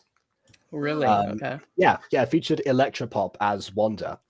Yeah, we're just like revealed as like, this is the only way. I must redo this world, erase it, or whatever the heck the plan was. I don't remember exactly. I'm a grieving mother. This is the only option I have. And then Doctor Strange just goes, okay, well, you were at like a 100 right now, just to bring it like down to a 5. Have you not considered that possibly you could just go? The multiverse is quite literally infinite. There's an infinite amount of worlds where your children exist, but you don't. Or you happen to have died tragically that morning. You could just go there, replace yourself with the dead body, and just go on to live with them. That's all you want, right? Well, so here's the solution. And then she just goes, oh. Not gonna lie, if I felt that was the end of that movie, I would just watch the whole thing anyway. I haven't seen like any other Doctor Strange stuff, but that's apart from No Way Home, obviously. Yeah. I mean, Wattpad is doing a tier list for all like the Marvel movies, and I'm like, Oh boy. Okay. yeah. Yeah, I don't know. I just wish I know it's BB again here saying tragedy's the best route, but hear me out, guys. Maybe they should have lost to the villain, Scarlet Witch, who is an incredibly powerful mutant, so we could get her back a couple more films and she could continue being OP because that's what people wanted. No, I I they actually might kind of just do now. You know what they might just do now? They might just bring back another version of her from another one of the infinite timelines. Maybe one where she also tried to erase the universe or something. No, here's the thing. I would expect them to do that, but I don't want them to Why? do that. I mean, It's not the same Scarlet Witch, though. It's people not the want same Ultron one. back. We did not. We have been there since Phase 2, all the way to 4 with this character. We finally get her villainous Scarlet Witch moment. I would be so annoyed if the villain that we get is just her from an alternate universe. I'd be so annoyed by that. The only person that I would be okay with them doing that continuously Not played by Elizabeth Olsen, obviously. Of course, yeah. Right. The only person that I would be okay with them continuously killing and then bring back from another universe is Kang the Conqueror, and that's only because that's what they promised at the end of Loki, and I think that's terrifying. The idea that you can keep killing this villain, and then a flip of the dice happens, and he comes back. He could be innocent, or he could be infinitely worse than the man you've just murdered. That's what makes him freaky. Scarlet Witch, however, that's not her whole thing. That's not her whole thing. No, I mean, from like I watched like the X-Men series of like I don't know how many years ago. There's like so many X-Men series, and I have watched That's true. like I've watched a lot where Wanda is like somewhat the good guy, but actually the bad guy because she works with her father or whatever. Because you know her father is Magneto and stuff. So when Elizabeth Olsen said, "Oh yeah, I hated that they made Wanda the bad guy," and I'm like, because she is. Here's like, she was supposed to be the bad guy. They've been building up to that since Phase 2. I'll tell you what, they didn't build up to her being the bad guy. They build up to her like having a one-off film as being her comic self and then dying via a collapsed building. To be honest, sometimes I don't like Trekkie stories because sometimes they can do it poorly, but if they can do it right, then I might like it. Where I'm like, I love tragedy. Everyone can vouch. Anyone that has seen me write, it is very common for me to be like, okay, but what if we just go in the worst route possible? So that means I've seen first pages of BB's scripts before. That's true. He had like that one that just had like an entire slaughter of a village. It was great. Mm-hmm. So that means you like Infinity War then. I loved Infinity War. I loved Infinity War. I never seen it in theaters. Again, what happened was like I don't know what I was doing. I was doing something, and my mom was like checking to see how good Infinity War was. I don't know what she was doing, and she was like, and she's like, you may not want to watch Infinity War. I'm like, why? And she just like spoiled the whole entire movie, and I'm like, what? I don't want to watch it now. Thanks, Mum. Dude, I remember going into in-game blind. Dude, I cried so hard at Tony's death. I tell you this though, in-game is someone just come to you and be like, "Hey, you probably want to watch Endgame because Tony dies." Imagine if that was something that's like, that's just awful movie etiquette. Here's my thing. That Endgame is like my favorite MCU movie. And even that movie, everyone is talking now like, oh, it was so mid. It wasn't as good as people think. Oh, it was epic. What do you mean? The only thing everyone loved it for the first like year or two. What do you mean? The only thing I'm upset about is that they changed like the scene where everyone bows to Tony Stark. I wish they could have kept that scene. That was, 'Cause yeah, admittedly that was that pretty cool. yeah, I just really love it because it means like they show respect to Tony Stark. Because yes, he was a brat. We'll call him a brat. Okay, to And be but fair, then, Vidi got better though. yeah, no. I'm saying like he was a brat at first. Nobody likes him, but then he had this character development that was like Of course. heroic. And so I wish they kept the whole thing where they kneel down because he was truly a hero. Because Yeah. And the other thing though is not just is I don't know if the writers thought of it this way, but my idea of them bowing means a lot more than him just being a hero. The idea he died using the Infinity Stones. He died Yeah. using what had been repeatedly used as a way to say, oh, well, then this person's basically a god. So the idea that he died using godlike powers for the sake of the universe and completely essentially rewriting consequences, and then Mhm. they bow. That is Yeah. essentially bowing to a god, which is I mean, yeah, this is pretty peak. I would say that's Mhm. kind of the peak of that character. I would say. Is it sad that Tony Stark was more of a Jesus figure in that case than several attempts of DC for Superman? OTV, yeah, kind of. Dude, I I'm feel avoiding DC. Like the only movie that I want to see by DC is the second Shazam movie because I really like the first one. That's it.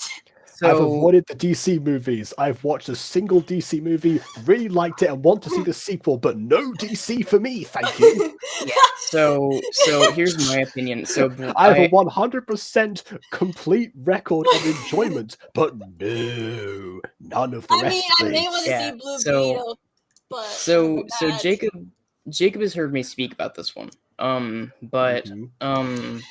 I found out like a day or two late, but I did find out that James Gunn finally like released his whole like slate, right? Or well, most I of need a his slate. segue outside of Marvel. I was trying so hard for that. I was waiting for the right moment to be like, let's stop talking about Marvel for a second. Okay, sure. What's James Gunn up to now? But James Gunn released most of his slate for his DC universe, the reboot, Okay. and there's Batman: Brave and the Bold. Now that was cool and all, right? My issue with it is that Damian is the Robin, and I find that super weird because Damian in the comics is the fourth Robin, and that's not so bad. Does this That wouldn't connect anything what we were saying before? Because we need to get back to the video. sure. now that wouldn't be so bad. That would be so bad if the other Robins beforehand hadn't become their own incredibly important superheroes. Wasn't Isn't- Red Hood also in Brave and the Bold? So clearly they already existed. Yeah, Jason Todd, aka the second Robin, became Red Hood in the Implying comics. the third one also would have been around before Damien came. Like that's again. Exactly. Damien is the fourth one in the comics. Wait, I thought So- Jason Todd died. They probably He they did. probably fast forwarded like to the last Robin so they could get the other Robins in their other roles and not have to like wait several years But the in thing is, universe of the show in order to do that. but them being Robin is very integral to how they treated crime fighting in the first place. Red Hood, for instance, his entire thing is that he kills because Batman couldn't do it. He was angry for the longest time and still most days because Batman did not save him and because Batman kept hindering him during his time as Robin. And his time as Robin is what got him killed by the Joker. So are you saying that they imply that he did not spend time as Robin in Brave and the Bold? Or No, like what I- before no, Brave and the what Bold I- takes place? What I'm implying, well, okay, yeah, because that's what I'm saying is quite possible. The idea that the first time we're seeing Robin in this universe is with the fourth Robin from the comics is a very weird choice to me. I think it makes complete sense if the other ones already existed in their adult hero forms. Yeah, but I But- wanted, yeah, Why would you go back at that point? because those versions haven't been seen very much in film, only in the comics. No, yeah, or in the shows. Like, I And mean, even the shows is still somewhat rare, but yeah, but I meant if you watch Young Justice League, I have seen there were several Robins in that show. Yeah, used like Young Justice had Tim, but even then they didn't show him becoming Red Robin. Oh yeah, that's true. I mean, there's also, Teen Titans. Teen Wait, Titans isn't- did it well. Teen Titans was pretty good. Teen Titans had that like 1 or 2 episodes where they did show like Robin going Yeah. in the future and then like talking with his Nightwing like future self. That was pretty cool. You have a point there. Yeah. Okay, I'm now sure we can that, go I'm on. sure that I'm sure that somewhere in your minds that tied into anything we were saying about anything before. So now let's actually get back to again The going actual way back in the video. chat. I had to read the chat still because I tried to engage with people in the chat. And Oh people just, yeah, that's true. Yeah, I kind of just stopped doing that because I didn't want the conversation to go any longer. But so yeah, there was an episode song called "Adore You," which is reference to what I said ages ago about the the Super Pops episodes being named after titles. Obviously, the Harry Styles song being the inspiration for that one. Oh, and How You Like That from Blackpink. Yeah, see, there we go. Then we have other things here. So I don't know. Let's see. So I saw somewhere that Jax apparently had posted a comment somewhere. I tried to scroll up and see if there was like a major comment. I don't know what I can see really here, so I have to talk to Joshua, who's here. So oh right, talking about different comments and stuff. Yeah, you can yeah, ignore like okay. a chunk of that.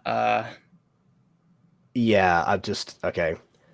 The last episode of Super Pops has this exact same backing track to Bang Bang. Oh, okay. Well, the game more blatant, are they? I see. Okay. Well, see another one. Break My Heart, Dua Lipa. See, they all it's all of them. Dua Lipa. I have never heard her songs. She to me, I don't know. I love Dua Lipa songs. I parodied one of them actually. Or well, I should say, actually, Maya sang the parody of that one, and I wrote it. I'm just trying to bring Maya to the competition again. She hasn't spoken in like an hour. I'm just trying to involve her again. Maya, say something. Look. Let it's us know like you're trying here. to bring. I It's like am someone trying to bring. Listening. Maya, do you read me? Please come in. It's like trying to bring like a Nah, toddler. I'm dead. That I haven't been speaking because I'm dead, guys. It's like trying to bring a toddler into a conversation in a kindergarten classroom. Well, we've got plenty of toddlers that we're reacting to right now, obviously. So there we go. I like to think that they're all just like, this is Rugrats from the future. This is just Rugrats in general. Like, forget the future. This is Rugrats. No, this is like Rugrats like a year or 2 later because now they have superpowers. Okay, fine. What is Rugrats? I'm sorry, what? You don't. Do we need to go into another show, Tyrone? Oh my gosh. No.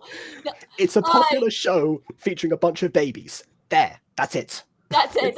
That's all you need to know. I honestly, I do not like the show. Possibly the most famous show about babies. Great, fantastic. I do not like it. It makes me uncomfortable, and I don't know why.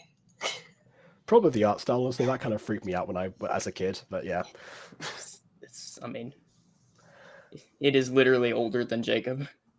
Yes. Right. Also, yes, I can imagine the Gacha ship was annoyed by Jax's presence. I thought we were going to ignore this chunk of the chat. Sorry, I got distracted. You said I could My ignore boyfriend most called of me. it. Fair enough. Okay. Yeah, so I can imagine that would probably be why, because like the last conversation I had with the pair of them, they didn't seem to go too well, because I was there for a 3-way talk between all of them at one point. But yeah, let's see, anything else? Oh, Ghost Kitty showed up sometime like half an hour ago. So all right. Oh, also a new person who great. I ignored a new person. I'm sorry about that. Oh no! How dare you? Hello, Cody. You finished watching Anastasia? Ah, yes, good. Anastasia. I like Don Bluth. There we go. That's it. Is that Cody, the one about wanna- Cinderella's sister marrying a baker? No, that's her sister is called Anastasia in that one, but this is a different thing by Don Bluth, not by Disney. Okay. Yeah, it's Anastasia. Also, do Do I know Jax? Yeah, Jax is in the chat right now. Yes. Oh. Oh Yes. no, not another one. Just Oh a new- god, not like a fifth one. Don't worry. They're reproducing. Oh god. Oh dear. No, I don't think so. No, no one's going to be as bad as Rico. Okay, now we like the finally get to five- press play on the Like video. the 5 jackals. I love having her as a. It's been an hour and a half. We're still on the intro. Characters. Then there's Safari. She only joined about 2 weeks ago. Oh, she must have recently turned 5. Oh no, not this again. Not this again. You know what? I have a new headcanon. The pops are literally regrets. I'm Ash Ketchum from Pallet Town. Now that I'm 5 years old, I can get my superhero license. No. No. I hate Ash in the Pokemon series. I'm sorry. Okay. All right. Hey, Alright, you have to have all these little like toddler like superhero groups because they're kind of let's be honest here, they are the most like what's it called? What's the word called whenever you can just get rid of someone easily? Disposable. Yeah, they're the most disposable kind of people. I Easily shouldn't have to finished get that rid of. sentence for you. Okay. Oh, hello, Junior. Yes, hello. Welcome to the stream. There's a reason we can kill him so easily during abortion. And welcome to the stream with no context when that's happening. Great. My goodness. We're just talking about random stuff. But how is that animal related? She can talk to them. Okay, so she's Fluttershy. Good to know. Wait, hold on. Fluttershy is the only one who can talk to animals, even though she is herself an animal. Yes. Not engaging. I don't want to know. I don't want to know. Right. Although she is still pretty new, we all love having her as part of the Blues Pops. Oh wait, so you know KW then? Okay, fine. I can't wait to go on these adventures with her and the others. I was promised candy. And that's all of the Blues. Yeah, imagine if we offered us candy to join. That's how to incentivize 5-year-olds. We don't fight villains as often as the other Pops groups. Actually, I've seen Disco Pops. You fight two villains more than the Disco Pops do. Because we're usually back up. Oh, that does add up. The 5-year-olds are the last line of defense. At least they don't sit around just talking about their past and the crazy shipping. Actually, I'm pretty sure that's what this entire episode was, judging by the fact that we just went to her reading a book. Yeah, we are we're like 2/3 done. So yes, this episode is all about talking about the past. Yeah. But in case we had to fight Dr. Kittens or Nebula or Miss Fortune, all Dr. of whom two Pops. Kittens? Wait, what? Yes, it's German apparently. What? Dr. Kittens is one of the best characters in Super Pops. I'll say that much. Okay, Yeah. good to know. Good to know. Okay, got He's also the one that I can do the best impression of when I am well enough.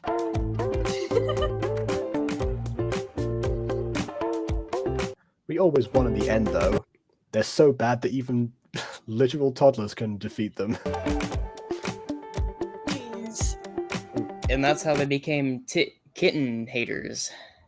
Mm-hmm. True, proper kitten kickers.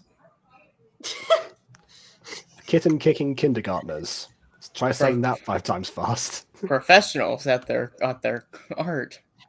Mm-hmm. Why can I imagine like that, like the Powerpuff Girls, like an advert from back in the day, calling them the kitten kicking kindergartners? Oh God, no. Oh wait, actually, wait, no, that was a bad idea. I just realized. Yeah. Jacob, you should make a series called Kitten Kicking Pops. Yes. Do it. No. Yes. Yes. Kitty Kicker Pops. Man, it is hard to say it like quickly. Kitty Kidder Pops. Yes. Kitty Kidder, but Kitty Kid. No. Yeah. Then there we go. All right, Majesty did say there was a rumor of a new villain group around though. Hopefully they won't cause too much trouble. Cut to the end of the diary. They caused too much trouble. We're all separated. The ship is going down. Help us. By which I mean like an actual vessel, not like a relationship thing. But yeah. Good to know. Good to know. Yeah. I guess we'll have to wait and see.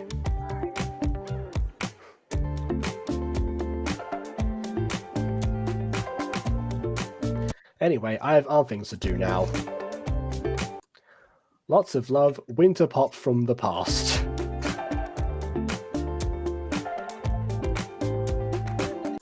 Wow, that was so cool. I can remember writing that now. God, my spelling was awful, and my writing was humongous because I was 5. With crayons. Drawings. I wrote everything in different crayons. And drawings of the ponies. Because why not? Every single page of this diary has like the sun in a corner of the page. With a smiley face on it. Mm-hmm. I wonder what the villain group was. Oh, yeah, sure. Like, it's not obviously the Star Tribe. Who else would it have been? It's so obvious. I think I can see something in my mind. My memory is foggy. Unlike yesterday, when I saw an entire villain group that took us down, that I know took us down, and very much fought against them several times with the Jazz Pops. Nah, that couldn't be them, obviously.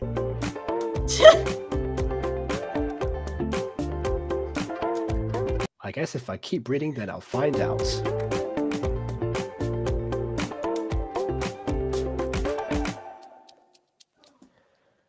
Hey, and dinner is here now. Oh, I guess they all got a house together. That makes sense as to why they've just moved in now, because they've been, like, marooned on islands and stuff for ages.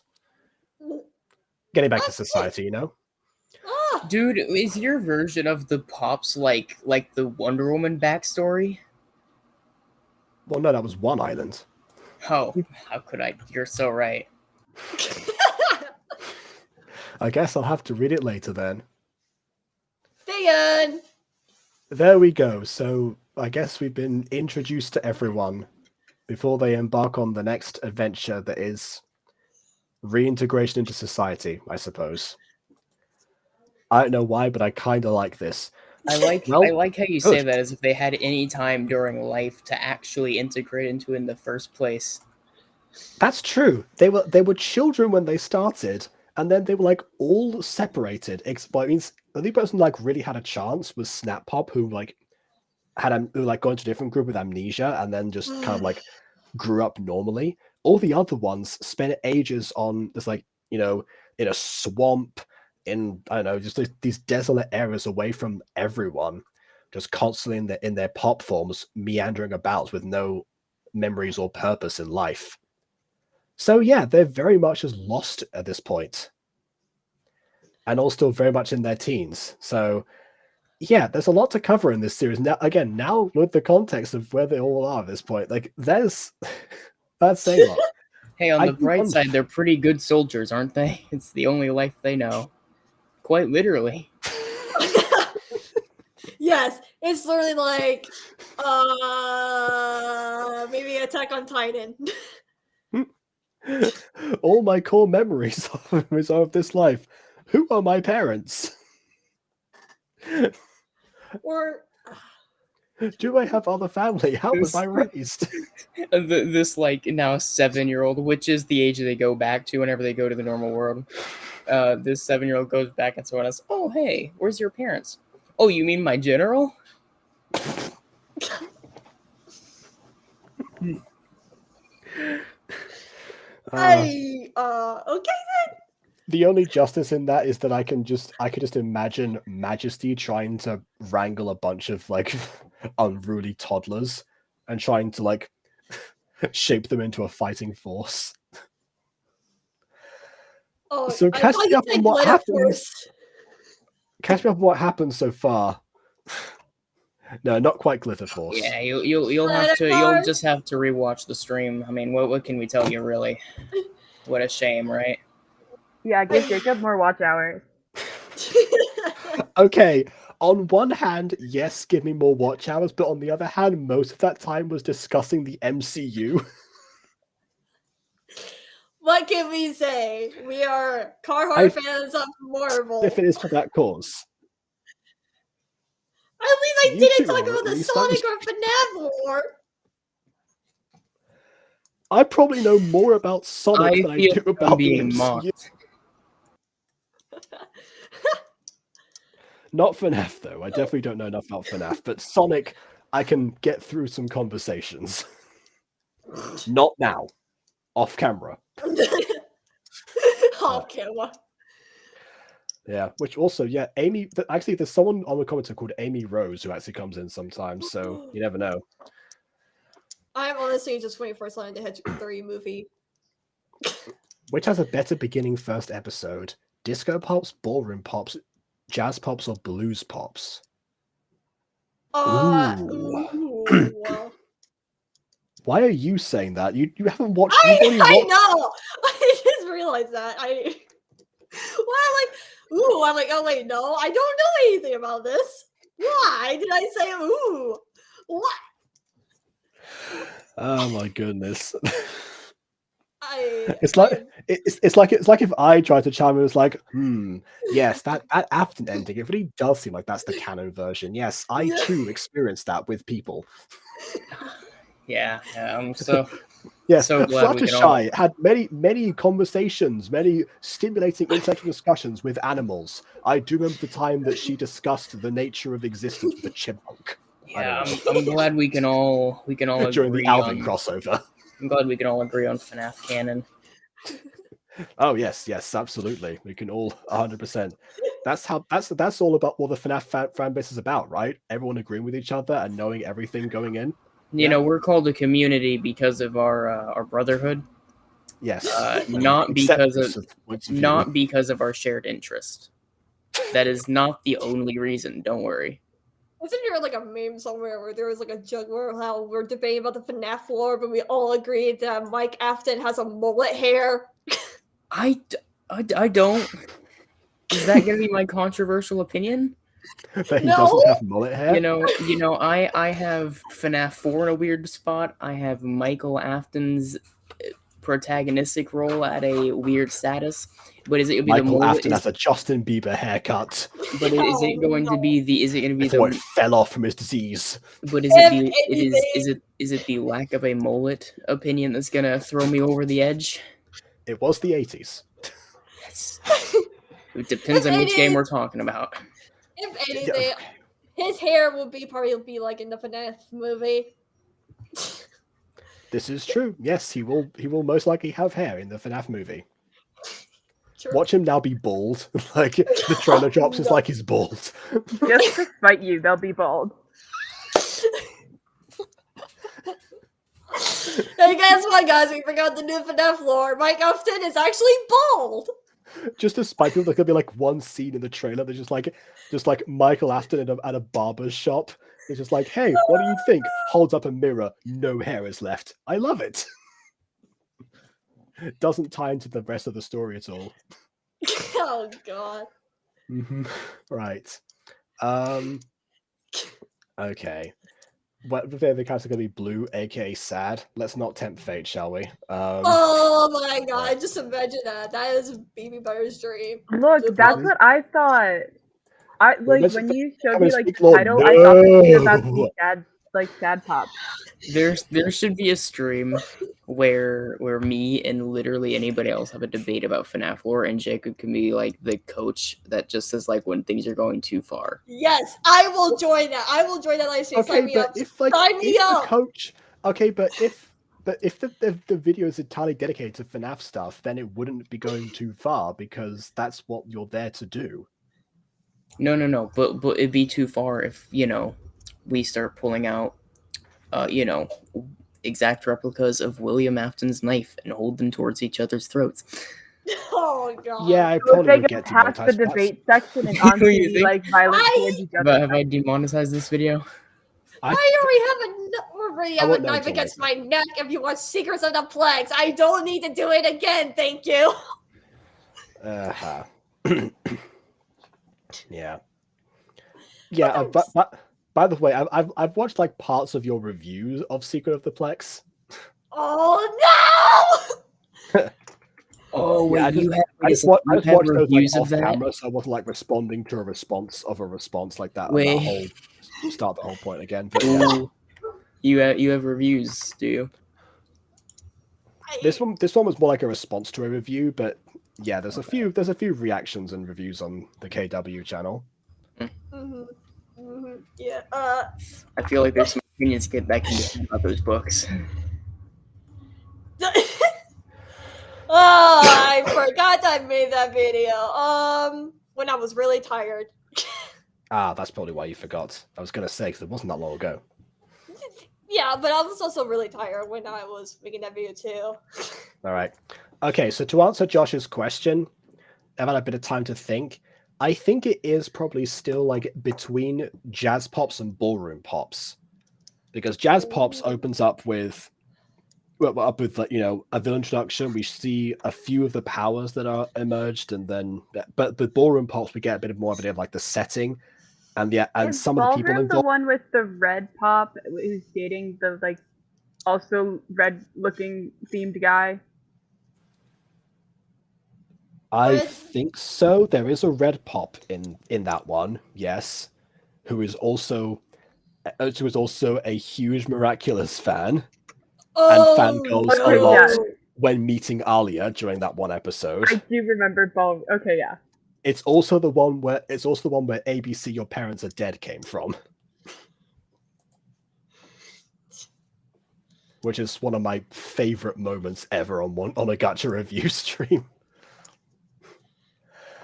Right, yes. So yeah, Priscilla. So yeah, the thing with with those, like, yeah, Jazz Pops had the issue of like the villain introducing themselves and doing nothing with that and actively jeopardizing their mission by exposing themselves way too soon. But also had an actual display of power, albeit from one of them. So doing some actual superhero work. The Ballroom Pops had the actual setting, and we had a bit of focus on Priscilla in the first episode. She was the one who was like mostly developed because I happened to be there during that other stream and suggested a bunch of stuff for her particularly. So like, okay, Johnny says, okay, let's do her first, and then we'll figure out the rest of them later. Which is eventually what happened. Going one bit at a time until you eventually introduce a sixth pop and have the whole issue I mentioned before of having too many at once. But yeah, for starters, I think Ballroom Pop's probably just above Jazz Pops for me, but Jazz Pops is a close second in terms of openings. Issue with the Blues Pops one really so far is that, MCU discussion aside, all it does is really, oh, I guess we're gonna reveal the last Blues Pop that we never found, and also just be like, okay, here's all the people involved that you probably already seen because the creator keeps telling you to watch the entirety of season 2 of Jazz Pop before Blues Pop, so you already know who these people are, and do nothing with them in the past. So, yeah. Yeah. So that was that's why this doesn't quite rank as highly outside of that. Yeah. Okay, but we of course also have episode 2 for this, which I'm regretting putting in the title now after BB's inclusion here, but we're gonna chance it. Let's see what actual events and confrontations we get in this episode that's called New Villains. So maybe that New Villains thing, that whole too many thing was Oh, hey, accurate. it's Satan meeting the 5-year-olds. Oh god, that okay. As one does, yes.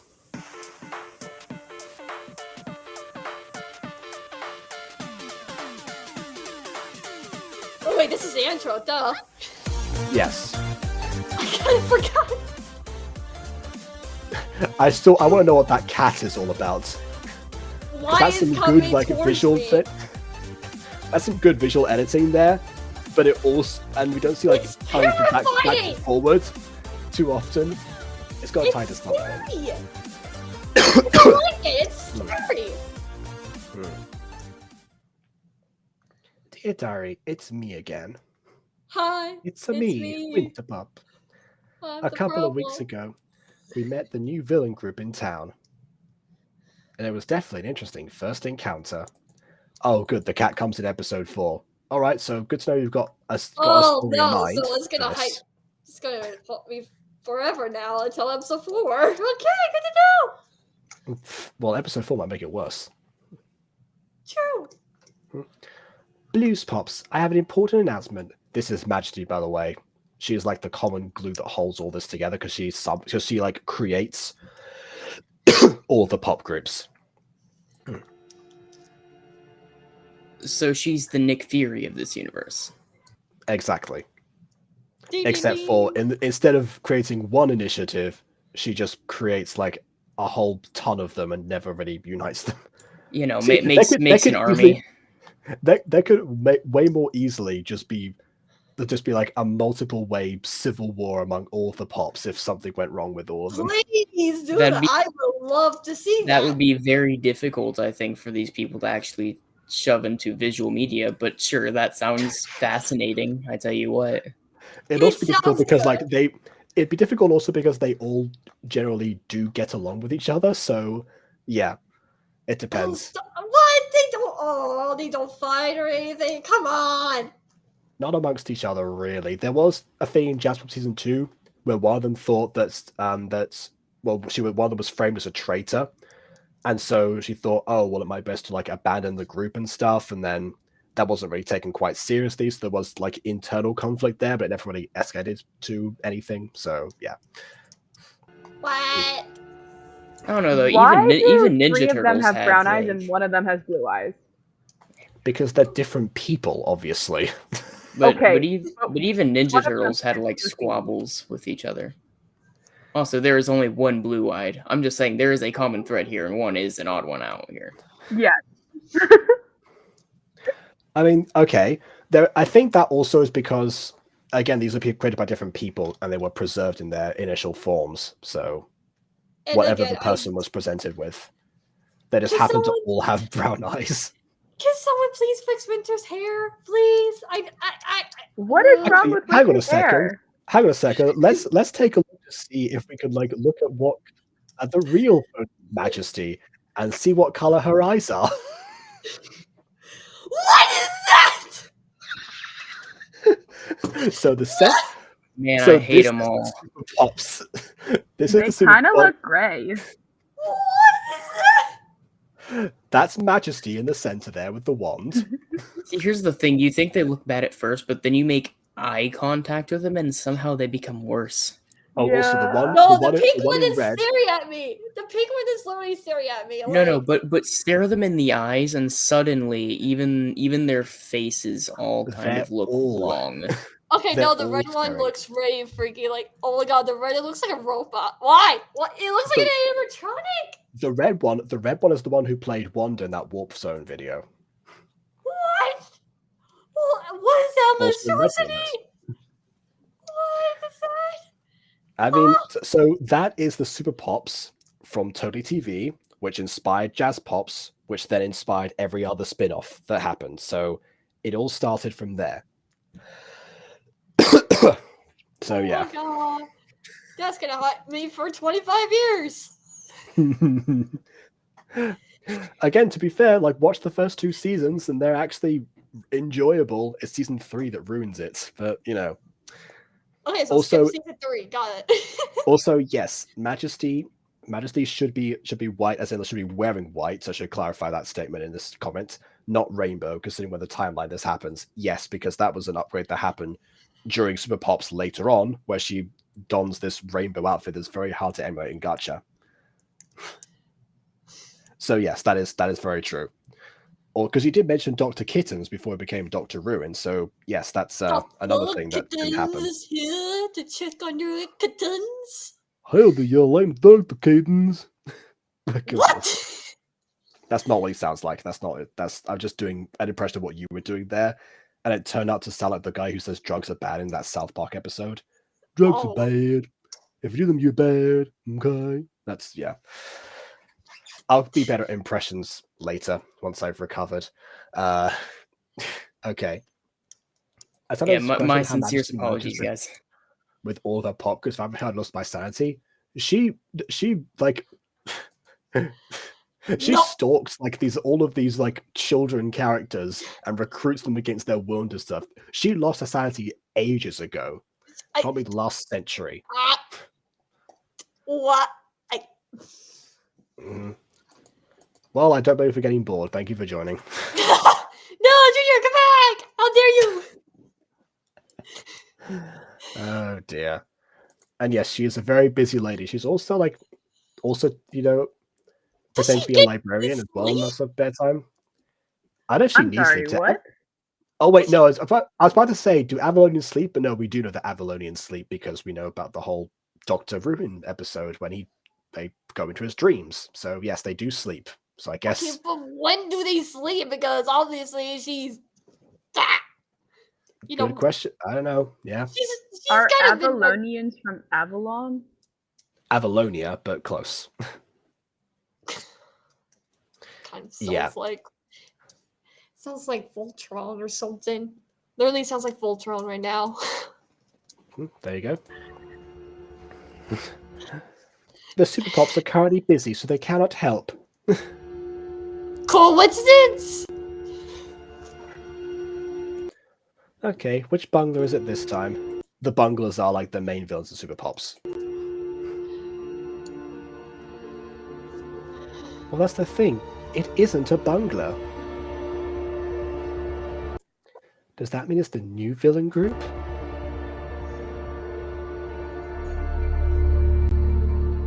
I believe so. I was another group as backup if you need it. Aren't they the backup? That was the whole point of them. A backup of a backup, baby. Mm-hmm. Good luck, ladies. May destiny always be on your side. And happy Hunger Games. Oh no! May the force be with you. That's okay. Different thing. I don't care. That being said, Star Wars Hunger Games crossover could work. Could work. Oh god, that's gonna be definitely a bunch of bloodbath more than Hunger Games. I mean, I don't know. I think about it. You could have District 12 as Tatooine, and then take other different planets or something. Alderaan as District 13 because it gets destroyed, or does it? Because stuff happens later. Yeah.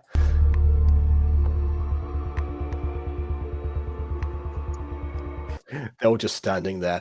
I detected villain activity. They're loitering. Oh my goodness, it's like, okay, now I see what you mean by too many villains. Yes, this is too many villains. What? Okay, this just looks like a Renaissance fair. It looks... Yes, it does. It looks like we're LARPing. Live action roleplay. I'm just gonna give a custom now and, be there in a second. Okay, bye. Attention, Blues Pops. There has been trouble at the anime convention. You must go down there and blend in with the crowd. That's literally what this is. It's literally LARPing. They're just LARPing.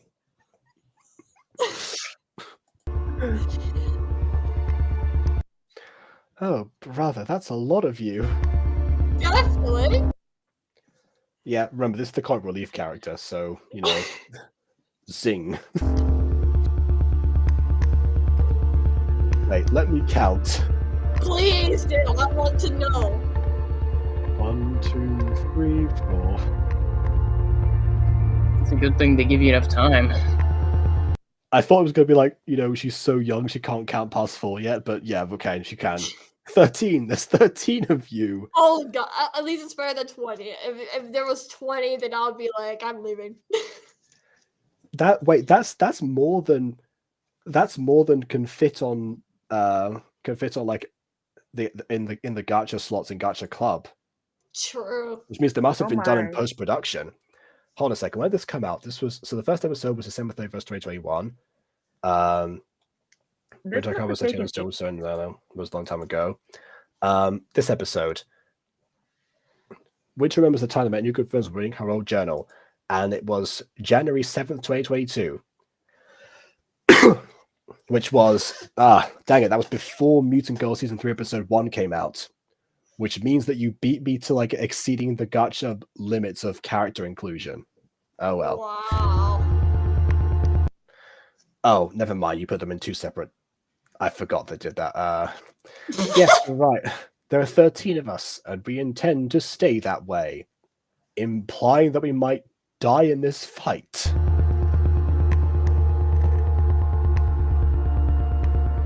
Who are you guys anyway? We are the Zodiacs. Oh, you're not even the Star Tribe, really? You're not. Okay, I see. Is that why you've got two twins there because of Gemini? Anyway.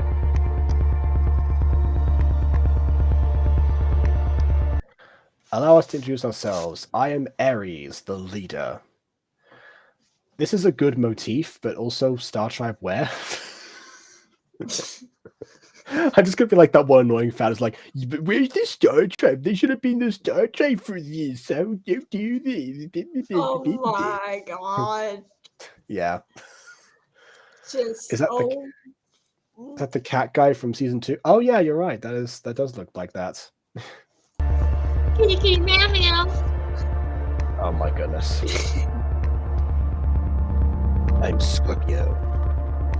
Stir and Pollux. And I'm Cancer. Not the disease. Yeah, we know the zodiac sign. We know what. Yes. We Oh, the Star know. Tribe didn't exist. Okay, Oh. I see. I love how she like has to say that like every time. Like she's so used to people like making the disease connection that she has to specify that in every new meeting that she has. Guys, I keep telling you, I am not the disease. It's just a zodiac sign. Thank you. She just suffers the most out of everyone. You know what? That's the best joke of the series so far. Oh, whoops! I pressed the wrong button. Okay, there we go. I'm Leo. Taurus. I'm Aquarius. I'm Virgo. I'm Capricorn. I'm Pisces. Oh god. Oh my god, I love this. I'm No, because like Libra. Pisces is such a vibe. Well, I am a Okay. Pisces. I am a Pisces. Me too. So I'm very biased. You know who else? You know who else is a Pisces? Dave Gorman. What? Okay. Oh, that's a guy that I showed Maya today, so that makes sense. Oh my Ah. god, the calendar guy is a Pisces? Yes, the calendar guy is a Pisces.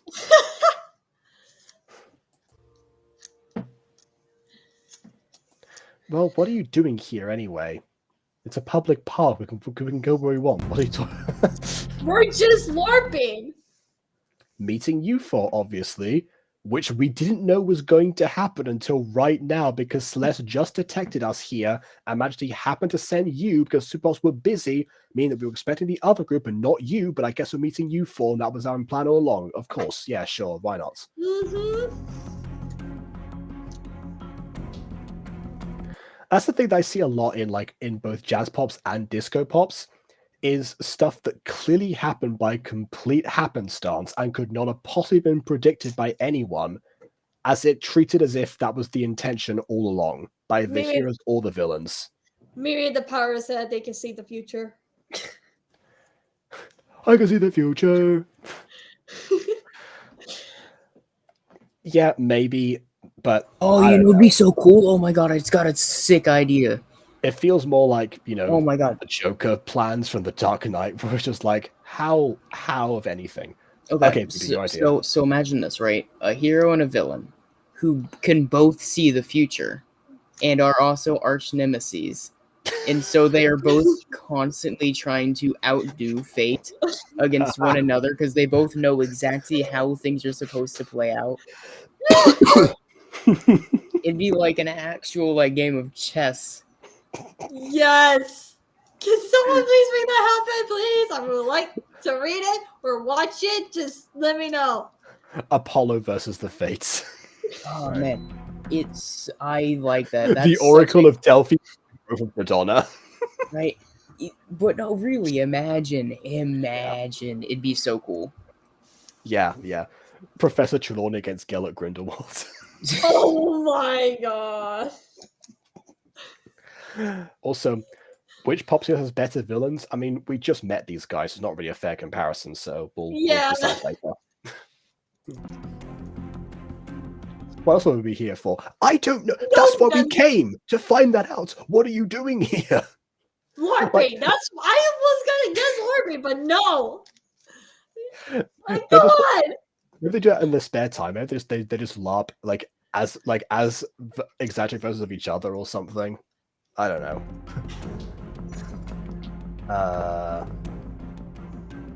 My point exactly.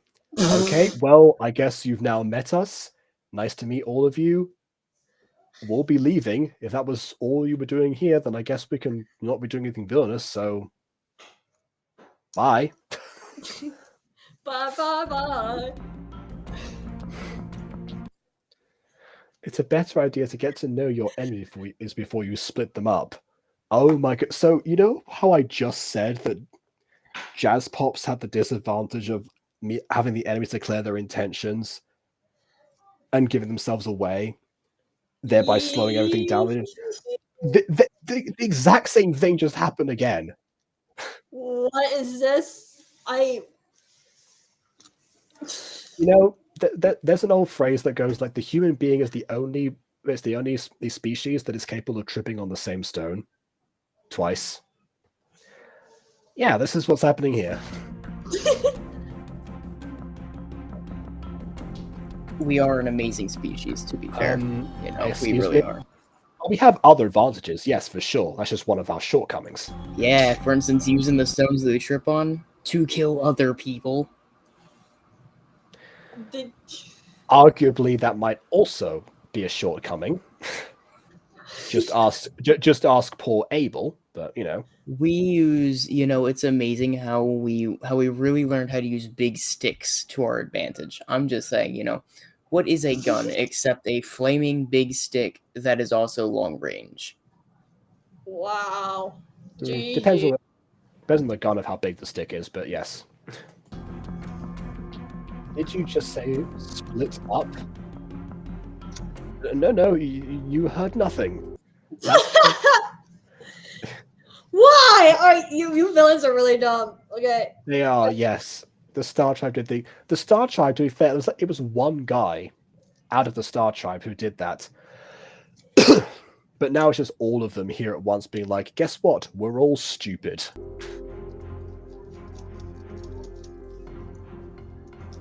He's just posing. You heard nothing. Dun, dun, dun. I feel like this guy in the middle is like that guy in My Hero Academia with the gem in his stomach or whatever. I was gonna. Oh, Aoyama, you mean? Yeah, the guy who gets stomach aches from shooting lasers out of his stomach. Yeah, Aoyama. That's his name. I was gonna say he's more like Dio from JoJo's Bizarre Adventure, but yeah, because the posing. You deliberately made them like that? Oh, all idiots. Fair enough. That is, to be fair, accurate to the source material, because all of the bunglers are just incredibly brain dead. Except for Siphony, arguably, but, you know. And maybe Shadow King. Sorry, Aries. Well, if you did say you were going to split us up, that is never going to happen. I can give it a few years. Because we're sisters in blood. Not in a million years. Or 10, exactly.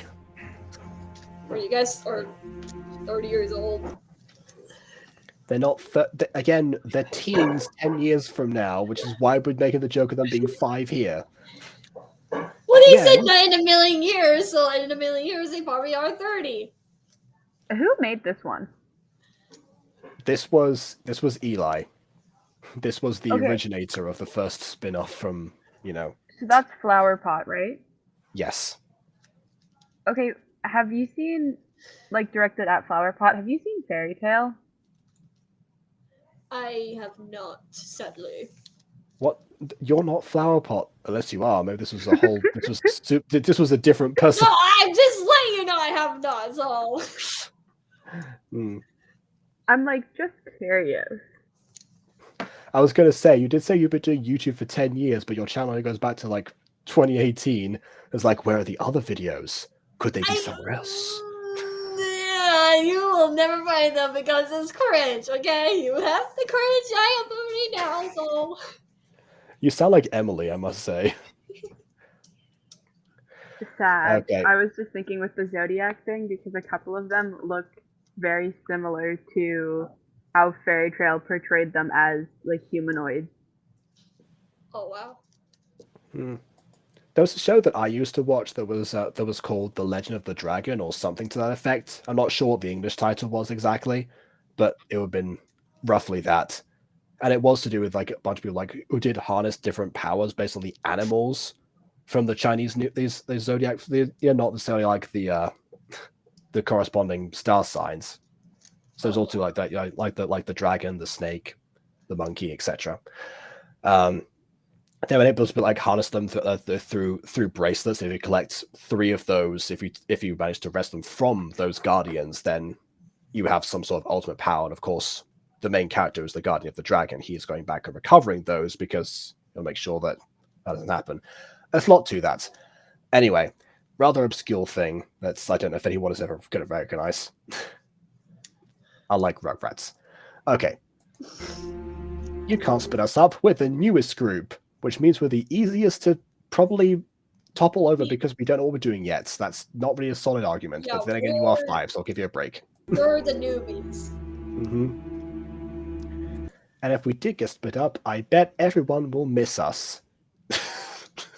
Debatable.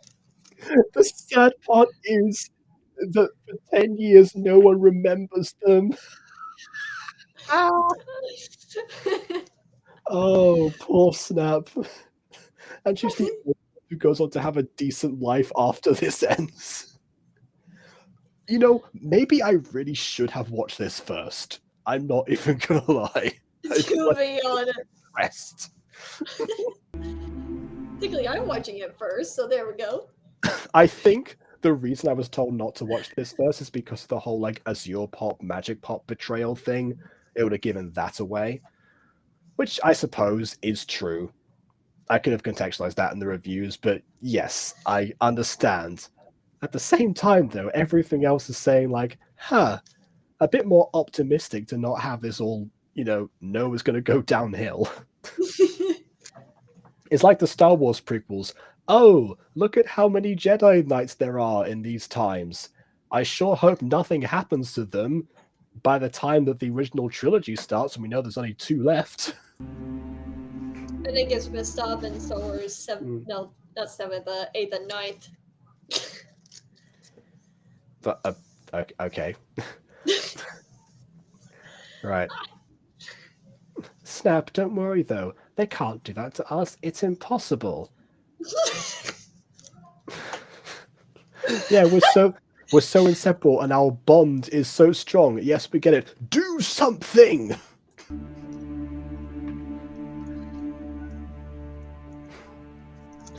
So we'll be here to fight crime and defeat the Zodiacs. What crime? There is no crime being committed right now.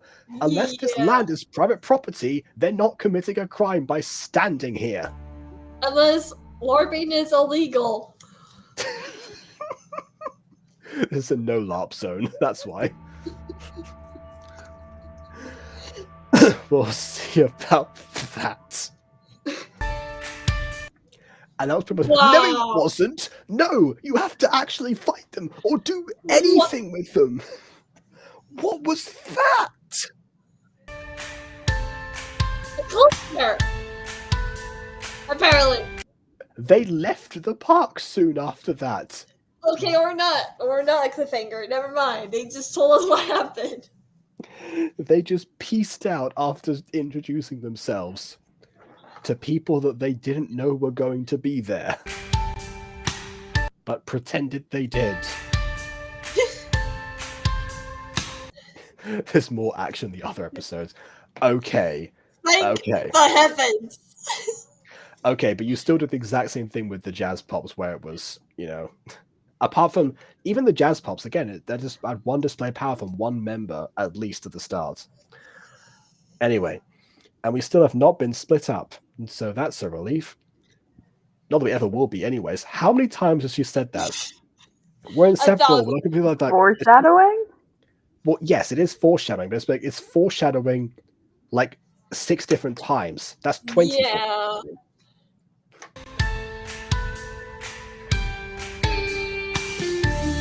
I thought that I would appreciate that joke, but okay. Wait, what? I said that there is foreshadowing like 6 times. That's foreshadowing.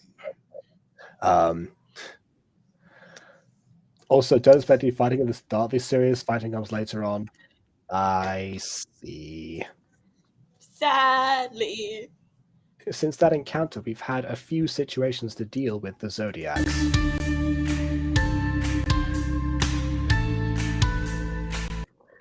So I've got to know them a bit better.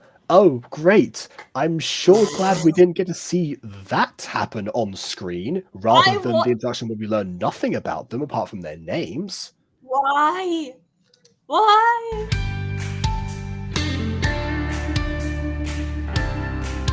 I love being told that someone got to know people better rather than seeing them know each other better, and thus me knowing them better myself.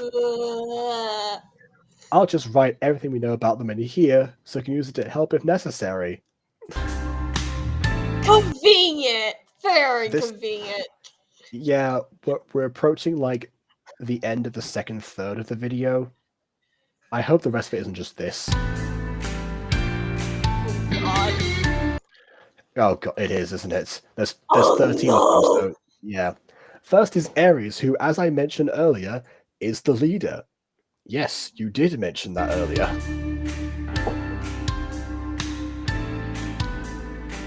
We have only seen him once, which was when we met everyone at the park.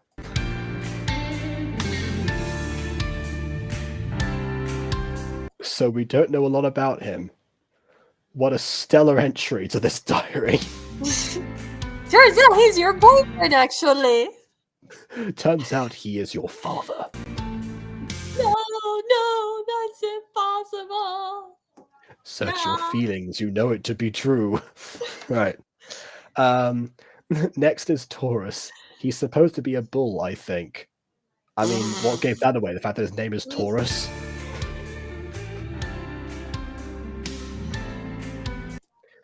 We've had one encounter since the park, when he was bullying little kids at a playground. I mean, honestly, even just an image of that event happening at this point would have been fine. I take that. Yes.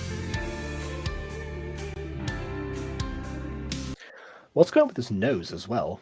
That's another thing I should mention. It looks like a deer nose. Oh, no. I full screen. He's got a nose ring of some kind. Ah. That's the idea. Yeah, because bull. I guess, yeah, fair enough. It's just slightly lopsided, I guess, so it can, like, not cover his mouth. I've just made Shorty quite pleased. Okay, good. Shorty was talking about how Medusa is her favorite part of Greek myths, and then I proceeded to go into Theoi and grab a link of every myth that mentions Medusa.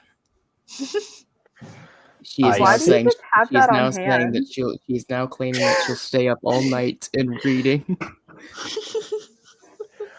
Okay, but do you just have like a folder of Medusa links or something? I do have Theoi. Well, I tell you what, she'll be even more pleased. Oh, actually, wait, no, I can't say that. I'll say something else. She'll be even. I guess I should have had Reyna be the one to present the Medusa stuff. But I see where that would not work thematically for It's the funny. episode. Never mind. What's funny is Shuri's not gonna know a ton of Greek mythology, but she'll have like encyclopedic knowledge of all things Medusa after tonight. Oh God. All right then. Assuming, of course, she doesn't, get bored of trying to wrap her head around the different writing style. Oh, that's true. Yeah, the dialect might throw her off, but Mm-hmm. Yeah, because some of my dialogue has thrown her off in the past. So we'll see. I like a comfy middle sometimes. People complain sometimes when I go over too complicated. It's like, you haven't seen some other stuff. Anyway, next are the twins Pollux and Castor.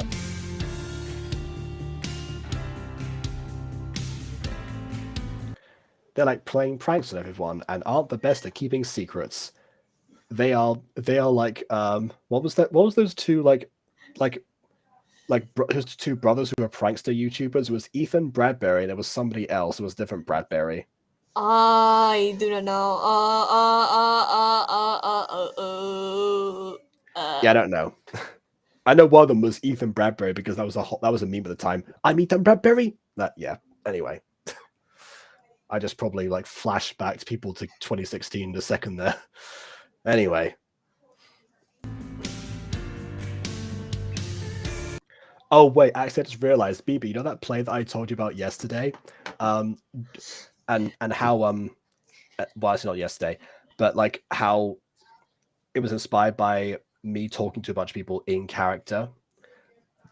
Well, one of the people who I talked to in character, he actually ended up playing the commander to like the other people who are the soldiers, and he happened to look exactly like Ethan Bradbury in that video. He was dressed exactly like him. So there's a character in this play about the Trojan War that's called Commander Bradbury. Oh no. And he's a pretty important character. But yeah. Oh no. All right. Winterpop telling you the honest about the villains here in Diary is not bad.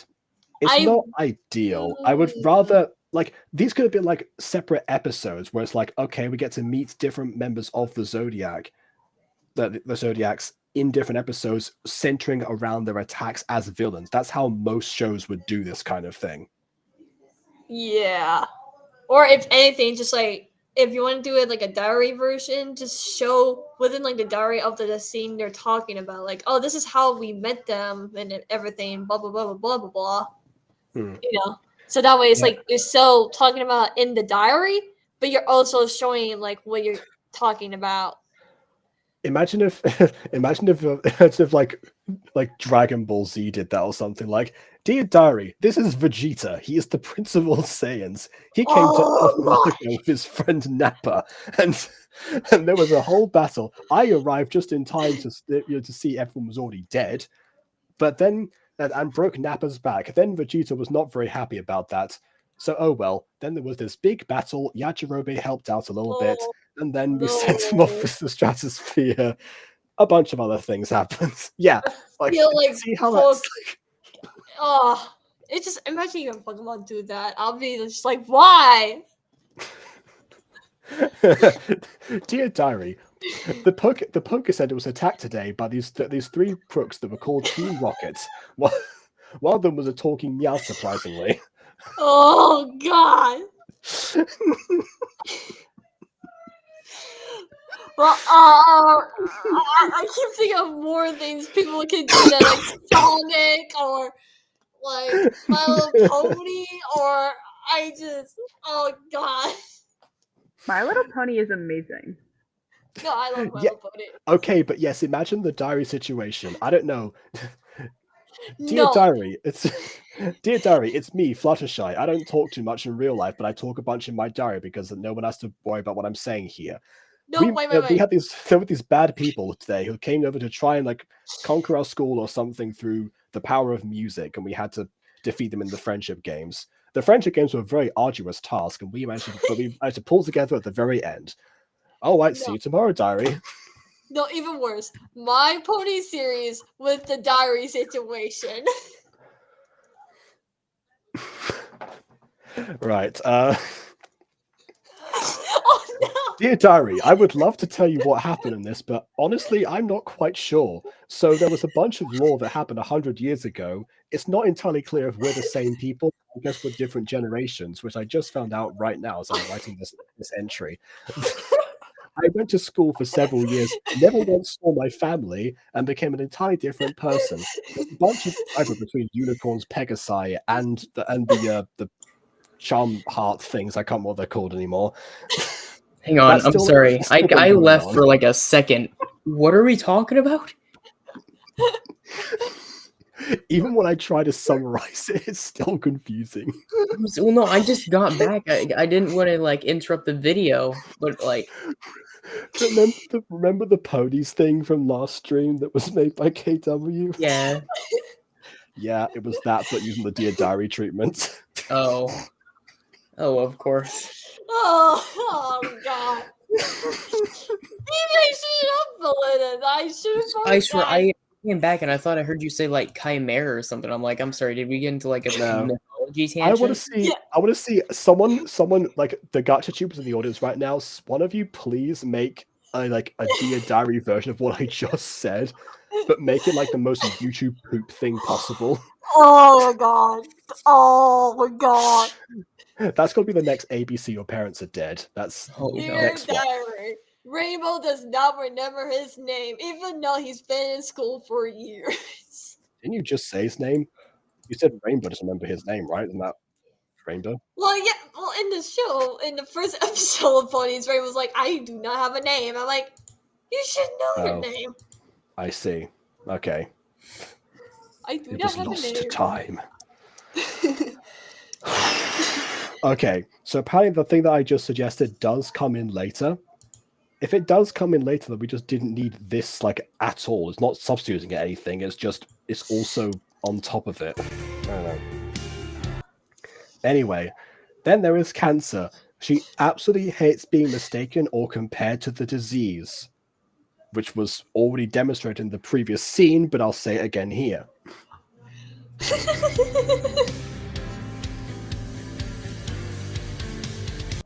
She also gets grumpy pretty quick. Her hair. Hmm? I love her like her vibe and her color scheme. Vibe in it. Yeah, okay. Yeah, no, I actually do like the design. To be honest, it's not bad. Like the bluey Interest- hinted gray kind of thing. Interestingly enough, some certain blue lighting can make someone look sickly on stage. So maybe Oh. she is like the disease. Oh no! This is okay. We found a new lore for the pop series. Apparently. So you put that in to make the episode longer. Well, on one hand, nice to pad the runtime with some of these because they used to be the Pops episodes. You wouldn't know it from watching the reviews of them, but they are usually like they're just like 5 minutes long each, depending on where you are. So this one happens to be 8 minutes, I suppose. But yeah, maybe not this time. Yeah, I mean, I by all will means, get say- those watch hours, but Yeah, gotta be some making- limits. Yeah, here's the thing. I wouldn't make too much fluff to make things longer. And of course, it's weird coming from me because here's the thing. I like 20 to 30-minute episodes. That's always been my thing. It's always been, the gold standard for me. Obviously, Mutant Girl episodes take forever because they got longer. Yeah. Oh, wait, Mutant Girl. Dear Diary, I met these two people playing hide and seek today. One of them came up and quoted Forrest Gump to me, which no one's going to get in the audience for several years after this point. The other one said something about being neutral. I don't quite get it. The other one groaned, so I'm guessing it was only funny to him. I hope I see them in school tomorrow. We'll find out eventually. Okay, bye for now. And the first episode says showing up in school. If you ever have an arc where they like grow apart and then have that like mini like thing that happens in all those like coming of age stories where like the main cast is like, I don't like you now, you're too different, then 5 episodes later come back. If you ever have something like that, then the episode that they all break apart just have Morwenna reading a diary of like their first couple meetings. It'll be super sad, don't worry. See, that gives it like a purpose because we've already seen the meetings. So then it's like it serves a different purpose. Yeah. Yeah, it would be super sad. Like, oh, now they're growing apart. Remember this back whenever it was nice and simple, and now it's depressing and cool and stuff. But Fallen Angels, Dear Diary. So death itself came after me today. So death knocked on my door. No, literally. No, Death didn't even bother knocking. Death teleported inside my door and then just introduced himself and went, you know what? I'm supposed to already be dead. And then this angel came in and like bailed me out for a second time, and now I'm a fugitive. So I guess this is now evidence, but we're not going to talk about that. I looked at Death today. He's kind of chill, not gonna lie. But no, so 20 to 30 minute episodes are like my gold standard. But if a scene, here's the thing, I would if you don't finish an episode in a day, right? Which I don't personally. Then I would, every time you're looking to make a new scene or something, I would go back. Be optimistic to think that it takes a day to make a gacha video. No, I mean a scene. Oh, okay. But if it takes you like a minute, if it takes you more than one day to write a scene, then I would recommend going back to the scenes you already written and rereading them. And that's how you can kind of make sure that you keep the draft to its best that it can be. And along the way, that's how I would recommend coming up with new stuff. Because if you reread it and you're like, oh, but what if I did this? Well, good news. You can do that still. And so then you work things around. But if it is, very true. But if you read it and you don't have a moment like that, that's okay. Maybe the scene is just done. Or if the series has been going on for so long that most of it's already on YouTube, you can just do the exact same thing but watch the YouTube videos. Get yourself some watch time while you're at it and refreshing your mind. That's also another thing. Yeah. Again, I will say that is a bit of a difference. So Jacob writes his stuff before he does it, but he doesn't tend to finish it at the same time prior to actually releasing them.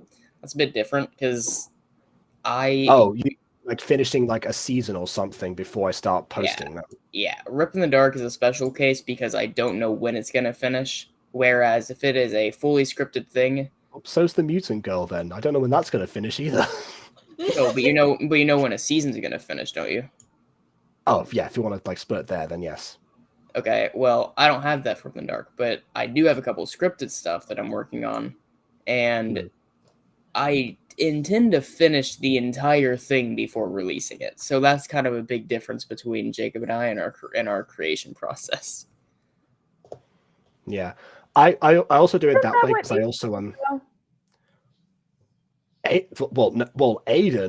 Aiden just kind of no, he doesn't quite finish. He doesn't necessarily finish the season before he starts it, but he will just keep on like going forward, and like eventually he'll get to the point where he's writing multiple seasons in advance because that's a faster process than producing them, and so he'll eventually cover that distance. So to go back to it. So the reason I don't do that is because if I release something, right, and people have questions or criticism or complaint, yes, fan response. I agree. Yeah. Then I would That's like to stop writing the Mutant Girl like years ago when I finished season 3 because I was like, I'm getting way too far in advance. We need to Aiden, we need to pump the brakes here. I want to get reactions. Yeah, like for instance, if you have a plot twist that you think is really cool, right, and then you put it out, but then the viewers don't get it, then it's like, okay, maybe in next season I need to set aside a scene, maybe a couple minutes, maybe a whole episode, to be like, okay, well, this is kind of reveal a little bit more. Whereas you wouldn't have done that originally, and by the end of the series, people would still be pretty confused. Yeah, that's true. No, no, sorry, I just remember something. All right. Yeah, because the thing is, we make stuff, but we can't ever anticipate really how people are gonna react. I mean, there are sometimes when I'm going like, oh, people are gonna love this. I'm gonna keep this in, or like, oh, people are gonna absolutely despise me for putting this. I'm Yeah. going to keep it in. But you know. but then sometimes you think that, and then you're just wrong. Yeah, there is that. Like for some reason, people like, you know, some people like are still praising pop. I was like, where did that come from? Yeah. I made her intentionally the most despicable I possibly could. Or Anyway. or like one of the things that plagues you the most with Mutant Girl to this day, Reina. Yeah, the Reina hate. Yes. Yeah, Reina, you wrote her pretty fine. You didn't think anything was gonna go so terrible until season 2 came along, and suddenly everyone despises this character. That's what kind of prompted me to be like, let's let the fan response actually come in, so I can deal with these things as they're happening in future, rather than, you know, once I Yeah. eventually catch up and season 3 is done, because like that's now it's there. Yeah. This I is have made a few why. changes though, because Ed did point out a plot hole that occurred, so I made a change right now, which actually only ended up involving me changing like one name of a character at the end, but still. Yeah, this is why I kind of put out the vote saying, "Hey, I made this series when I was bored during COVID. Do you want to see it or not?" And everyone was like, "Yes." And I'm like, "Oh, shoot! I thought you guys were not gonna say no. Okay, I guess I forced myself into the cringe world." Yeah, I'm also trying to be lenient with like with the ponies one, because I know the circumstances in which it was created. I know that the same level of scrutiny was not applied to it on purpose. So I'm like, okay, let's have a good time with this, but at the same time, let's not, you know, go into every little detail about what's not going to work here, because my goodness. I don't know.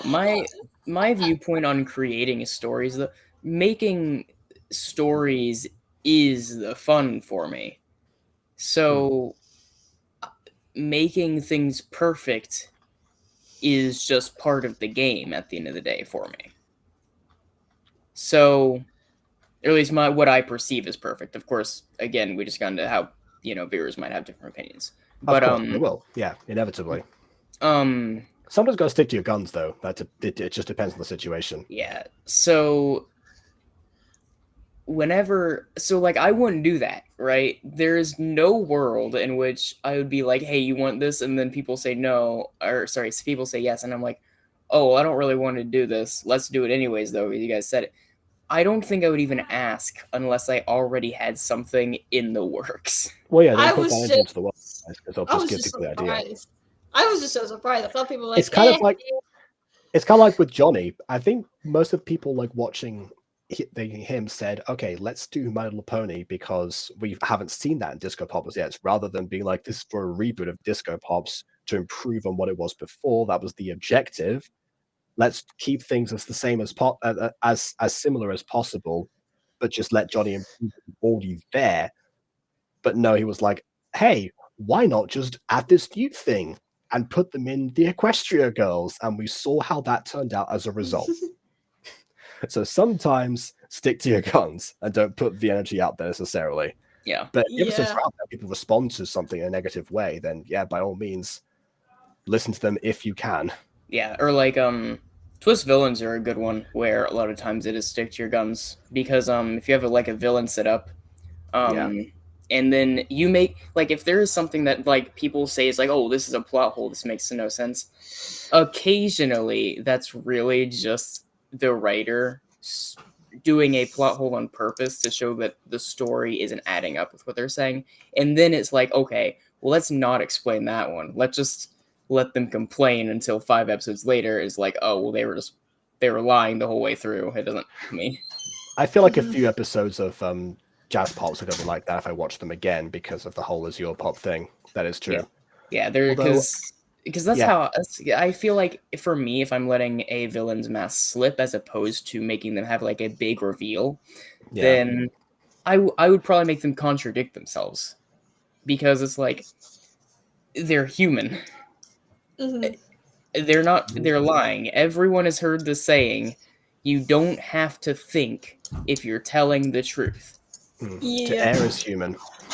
Yeah, that's why I have sort of like a story time series where I write stories and just tell them and see if people like them or not. And I just keep writing them to get more ideas. You know, it's kind of an interesting process. It just like helps me get my writer's brain working. You know, being like, It's kind of like the what if stuff I do on the Butter Bunch as well. Yeah. Subscribe. Yeah.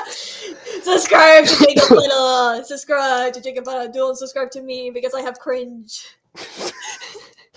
No, wait. That's a No, reason no, to sub do right subscribe there. on that idea. Yeah, do subscribe. That way, that idea we proposed, whatever, how many hours ago it was, might actually come to fruition. Give me a second. I'll be right back. Okay. Yeah. Although, in the subject of twist villains, KW, how far are you in the Mutant Girl again? Just, I am on like half an episode of season 2, episode 1. They are just about leaving to the campsite. Okay, so I'm not going to say what I'm going to say then. Let's move on to the video. Then there's Leo. He's often seen with cancer. On a cat or both. Ooh. Yeah, he's often seen with cancer in the oncology part of the hospital. See, you can make the references there. When it's like written out like that, the mistakes will happen. Okay, but like Cancer and Leo? Is this, yeah, is this where the shipping comes in? Wait, what? Well, that's what Hey, mine is. I've been on my best behavior today. You And by have. that I mean You've I've like- been very not paying attention because I've been doing 7 things at once all day and have continued to do that. Technically, I'm Yeah. supposed to write a script today, but I'm like, I have no ideas for the script right now. I'm just gonna watch something else. Actually, you know what? I was supposed to write a script today because you know how I said that. Oh, maybe I'll try and do like a thing like with the toys that I still have and do a series like that. Because you said, oh, okay, well, it's a good idea. Well, why not? I'll give it a go. I came up with a story idea for that. I was just my brain would not let me write anything because again, I was for the entire day preserving my energy for this stream. Yeah, So, the That's all script I'm able writing- to do. The script I'm writing is for season 2 of Ponies. Yes, there is a season 2. Because why Ponies? not? Like, I need more. Oh my goodness! If you need more, then watch the video on KW's channel or my review of that video on my channel. Oh, yeah. Wait, are you a YouTuber? Hold up. Oh no! Yes. Yes, I am a YouTuber. Look, Hold on a second. people just show up sometimes and I don't question where they come from. I just came from a random live show for Jacob Butter, and was it like Ghosty was like, "I'm sorry, I have to go." I'm like, "I can be her replacement if you need someone to review it with you." That's not quite how we met, was it? How we met was basically I reviewed the last episode of Secrets of the Plex because someone told me to review the last episode for some reason without watching the other ones. I don't know why. They all know how I watch stuff from the beginning usually, but I was like, Yeah, you that know was what? weird. you know what? I'm just gonna show people what happens if I don't watch stuff in advance and I also don't know the franchise. So and then that happened, and then you responded on your channel to that, Yes. and then afterwards, eventually, joined the next call because you missed the first one. Yeah, literally, character management was like, "Oh, by the way, Jacob Butter reacted to our series." I'm like, "Wait, what?" And I saw like live stream like an hour ago or something. I'm like, I could have been in the live chat. I could have just hang out. What? And so Yeah. I'm like, I love you, congratulations. This is just shocking. I'm not mad at you, I promise. I always say stuff like that just because my congratulations. Please don't murder me. I do Of not want to course. be. I don't want to be in the bag. I don't want to be in the bag. Corrupted Imagination can get out of the bag whenever he wants, or whatever. Probably might put his shoes on backwards. Okay, What? good to know. What? Oh, okay. I Never was mind. I guess just we checking to are get- going to find out that Leo and Cancer are a couple. Oh my god! What? Okay, I thought that was meant to be like it was implied that something was going on. That was like a whole. That was like a whole explanation. It was like, hang on, are you? So no. I mean, we're fighting you. We hate you. But also, like, what's the hot goss here? That was going to go on, but I guess no. I guess never mind. We find out they're a couple. Sure. All right then. Hashtag kids. Oh, Yes, God. yes, Josh gets it. This time at least. Uh, Usually Josh is tearing into me, but not today. Okay, at least it's not the Adrian and Cleo shipping or Jake and Gina. I know those two have had more screen time than Leo and Cancer have. Ugh! Also, Maya just said Adrian X Chloe X Marinette. What? I'm sorry. But Give poor Adrian a only- break. He needs to get rid of at least one of those two. He can't be Look, lumbered with both for the It's rest of his life. only if you ignore the most. Only if they're not the No. if they're not their Basically, characters. if you They ignore have to be- season they're good 5, characters only if they're not their episode characters. 13. Yes. If you ignore season 5, episode 13, then that is still applicable. I haven't finished season 5, to be honest. I only okay, watched so- maybe 2 episodes. Okay, so if we ignore season 5, episode 13, right? Okay, so I haven't seen that one. Ignored. All right. So we also have somebody who has tracked out his entire schedule, follows him on a regular basis, and definitely knows way more than she should about every aspect of his life. Another one who has already taken him for granted and seems to to have a complex about anyone getting remotely close to him at all, even though he's already socially exiled entirely, almost entirely, based on the influence of his own father and everything. So he needs a wide circle of people, to develop fully. And then, so between those two, again, I don't lumber him with both of those two nutcases for the rest of his life. He needs to get rid of at least one of them. Okay, well then, what about him with Luca? And back. And how know did who you that do is. your shoes You backwards? don't know who Luca is? Because I do. because it's dark I in my do. room and I couldn't see, and I didn't think Luca I didn't and think Adrian Right, together? but no, I get you couldn't see, but that's not how shoes are shaped unless you're from Whoville, where everything's backwards. Oh god! Why are we bringing Whoville into this? I Why are we noticed. bringing Adrian and Chloe back and Marinette into this? I don't even know. I think it's just because I'm at least it's not that ship. And I just suppose, pick- yes. I was trying to be quiet. All right. I was- Maya's sister just called us, so I guess we'll get the end of that ordeal Later. Yes. Oh Okay, man, I let's was left go on a cliffhanger. Ah, there you go. Keeps you on your toes, keeps you engaged and invested. Well, keep me on my toes better than one could wearing shoes backwards. Very true. Apparently, he has about 10 or 11 cats at the Zodiac lair. Imagine if they're all lions. Imagine if they're all lions. Oh god. Oh lions.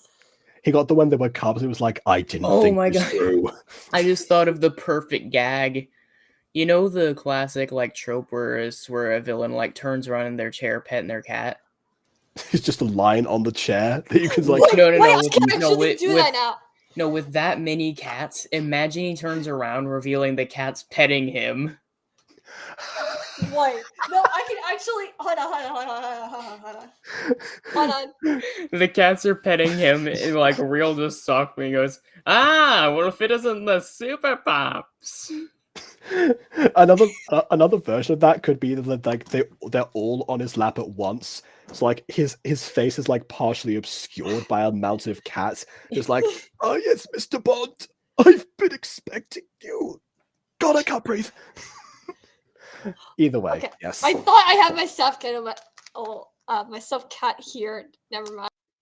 It just has to be this incremental thing you see. It has to be you start off with one cat to do the trope, and then the guy every subsequent episode, the chair spin happens again, but there's one extra cat every single time it happens.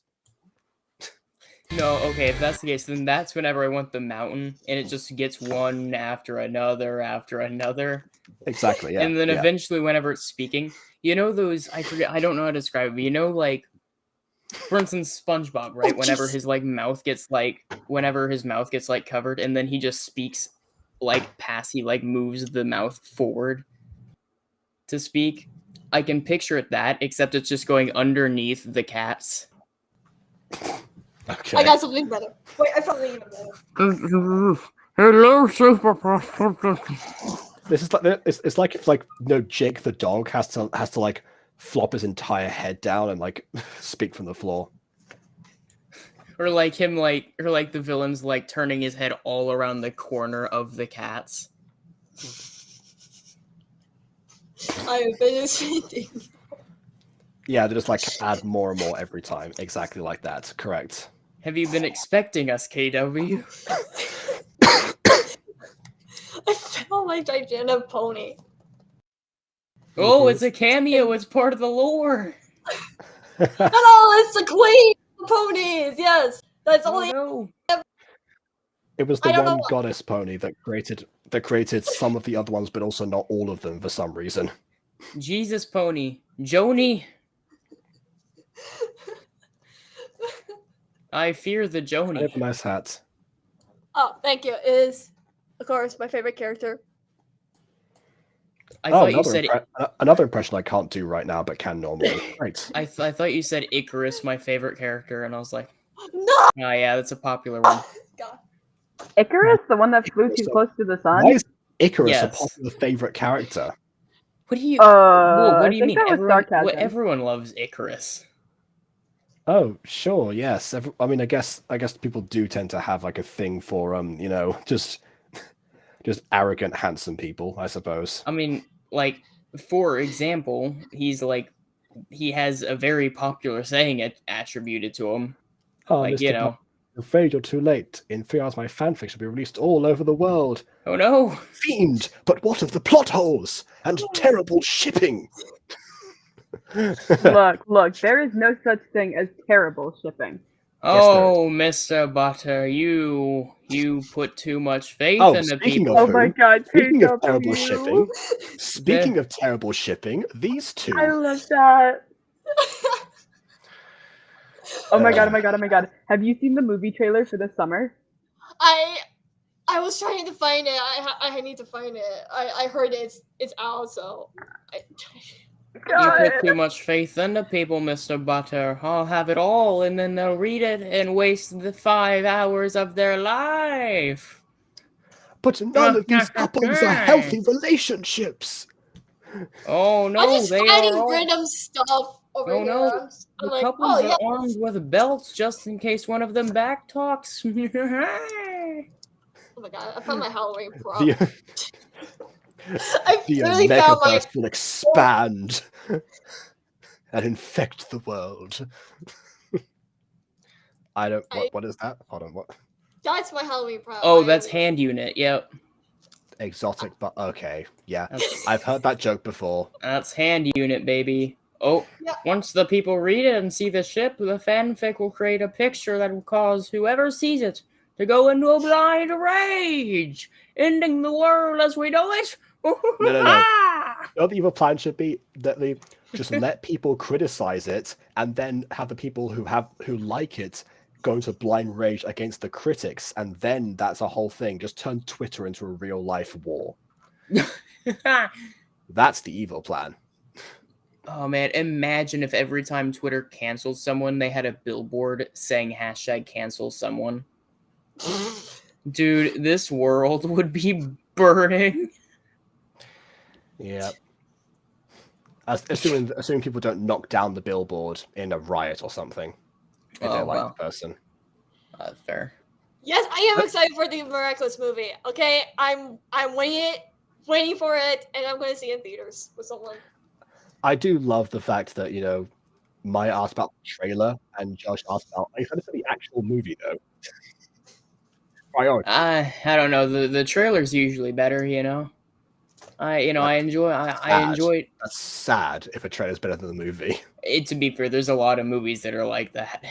Okay, but that's kind of the speculation right now with the Yuri on Ice movie, because the movie hasn't come out, and the movie has been promised since 2017. It's been 6 years since the movie was supposed to come out. All we have is a trailer. The Minecraft movie was announced in 2014. Dude, I hate how the Minecraft movie is live action. That's absurd to me. Oh, yes, I don't want it to be like, why? Dude, I don't need a live action Jason Momoa as Steve. Oh my god, is Jason Momoa? Yes, he's Steve. Would you No, prefer he's Chris not. Pratt? I would prefer it to be at least animated. Okay, but At like the very neither of least, I them don't need Aquaman as my Steve. Okay, that'll bring like a whole new meaning whenever he's fighting like the drowned. Well, no way, he's not. Are you for real? Please tell me. God, no. Oh no, imagine if they want to make it into a series, they'll make every boss into its own movie. that would take Wait, forever. Archroid, on the back of the QR code, the back of them is a QR code that takes you to the meme. Hang on. Imagine if that. No, this is how the hero defeats the villain.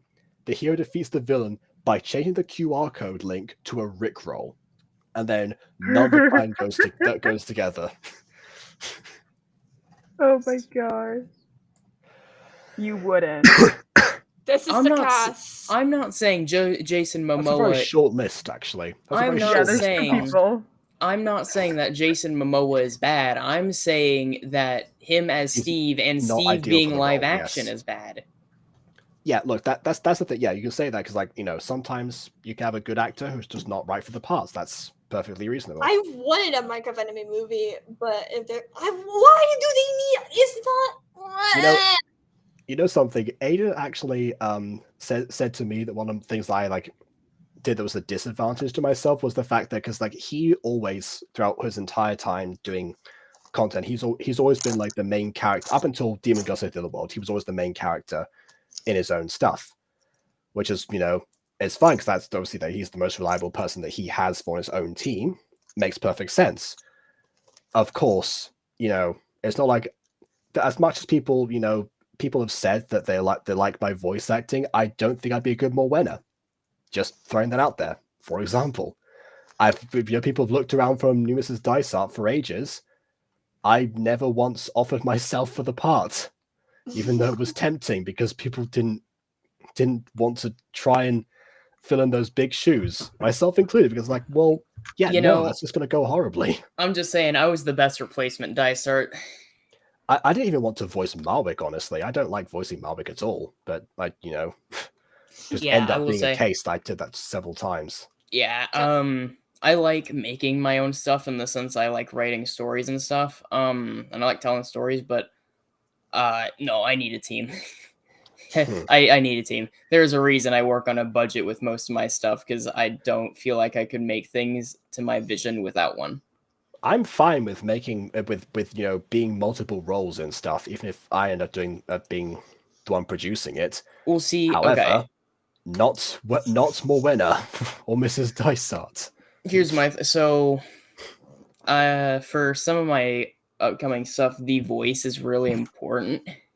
There's also the fact that I think hiring someone might give me better luck at a first-time voice actor.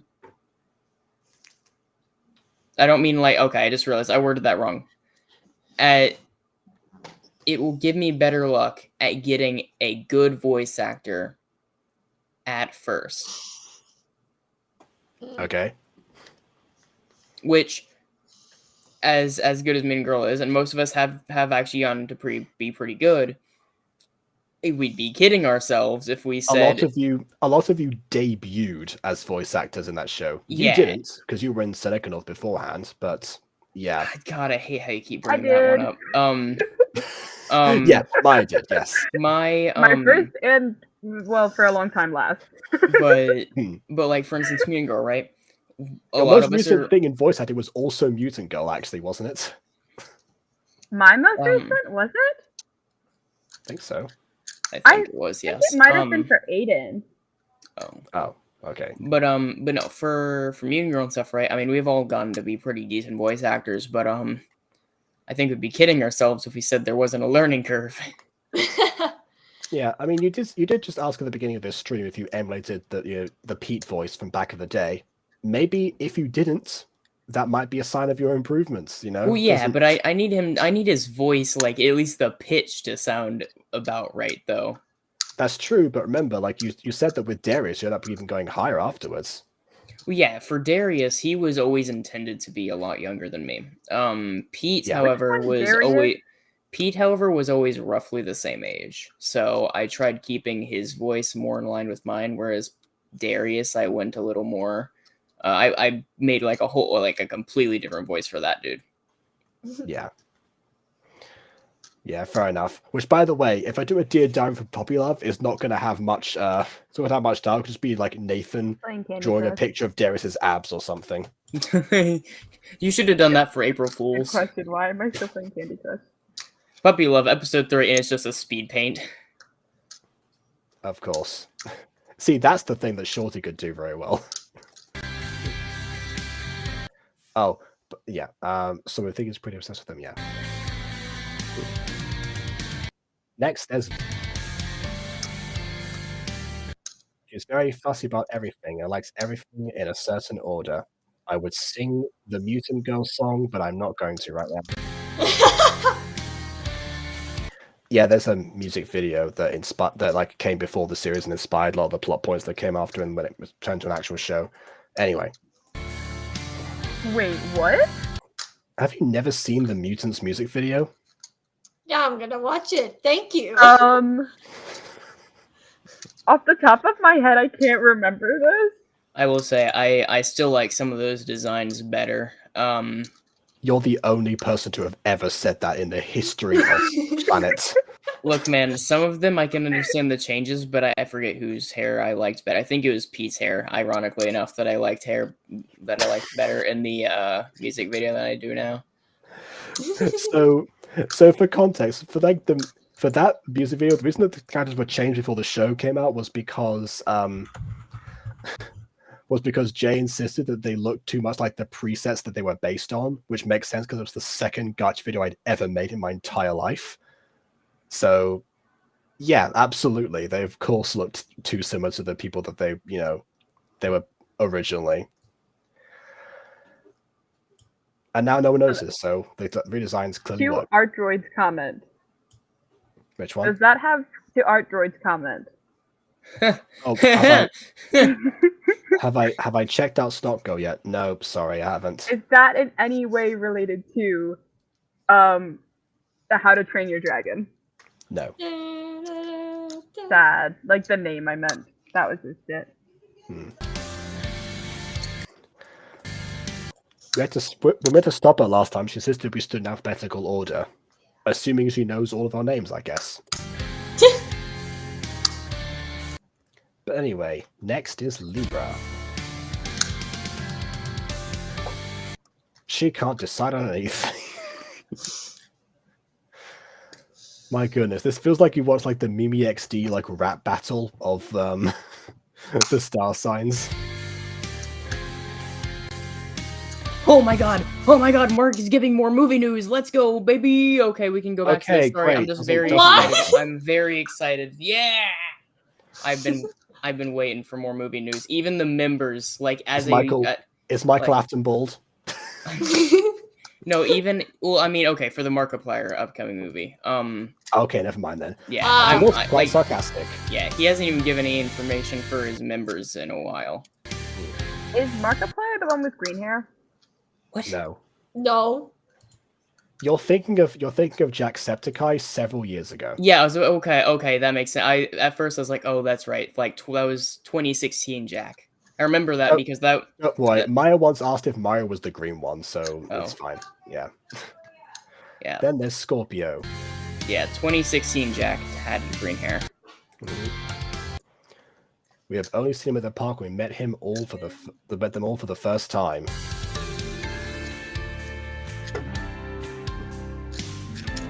We don't know much about him, but he did keep staring at us as if he was reading our minds. That might be his power.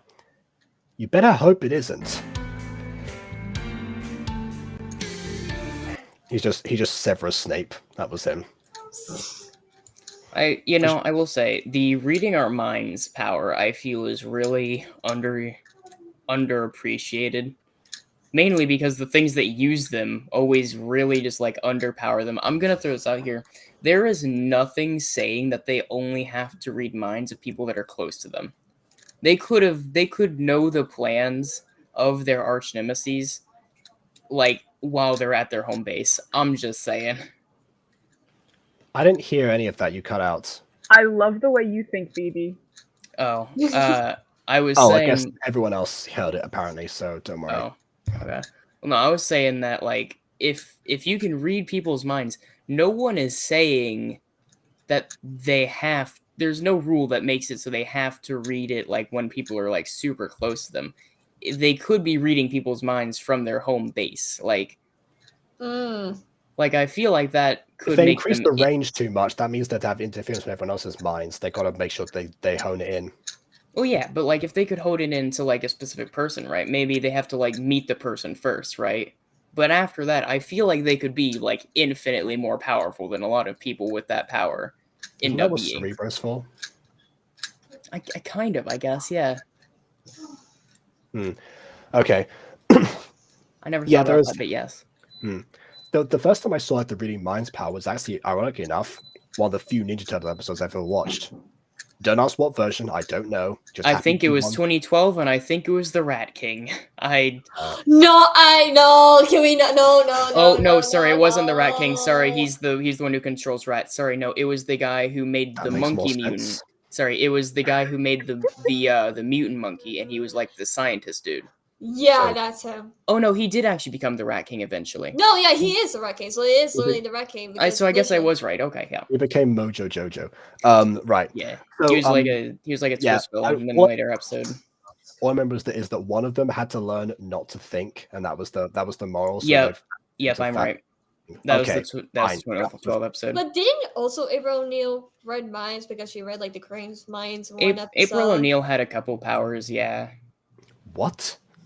Why? She was part Crane. I'm gonna be honest, April was kind of awesome in the 2012 version. She's like I my thought favorite the whole April. point of her was she's supposed to be like the normal person in like the Who sea is of April? crazy. Yeah, but she Oh was God. April was kind of this like one of the main characters of all Ninja Turtle media. I thought that's Besides what the Ninja turtles Turtles were. Yeah, there's the Ninja Turtles, there's Splinter, there's Shredder, and there's April. Ah! Shredder?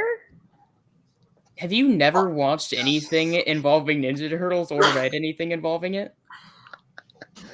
You're lying or you're dense. Babe, Oh, why How don't interact with the Ninja Turtles? I'm done. Because there's no way you can watch Ninja Turtles and not only say who's April, but also say who's No, I've Shredder, never seen their Ninja arch Turtles. nemesis.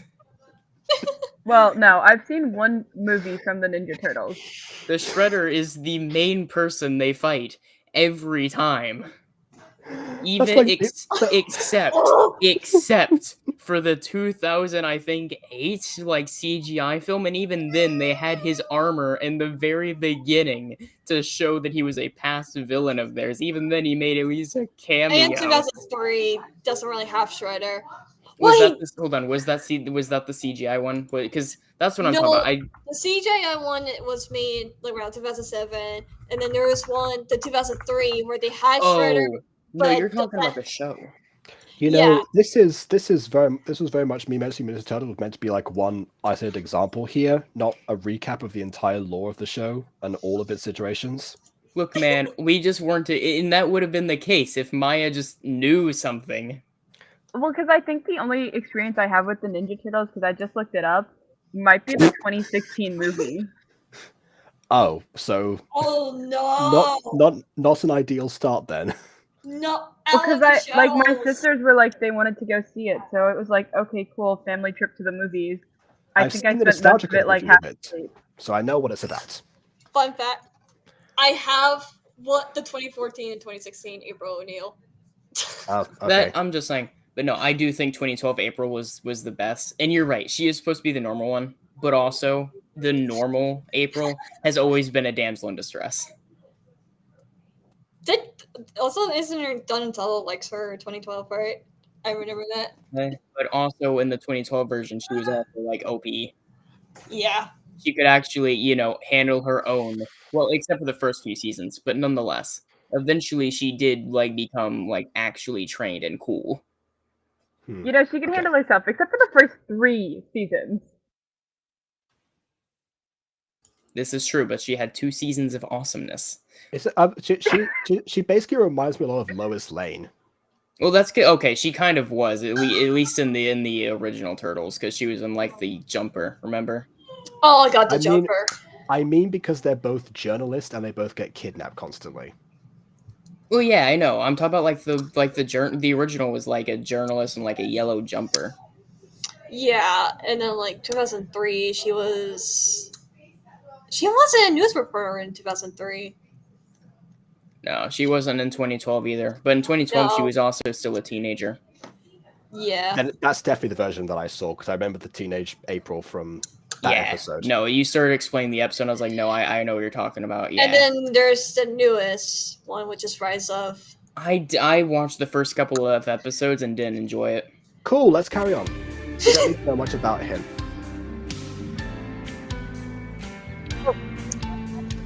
Guy from Narnia. Oh no, At times. Mr. Thomas. Yes. I did think Mr. Thomas when I saw him as well, actually. Yeah. By the way, I just realized this feels like the kind of thing that I would write in the script as like the descriptions for myself while I'm figuring out the characters. Not necessarily the thing that's going to appear in the actual show.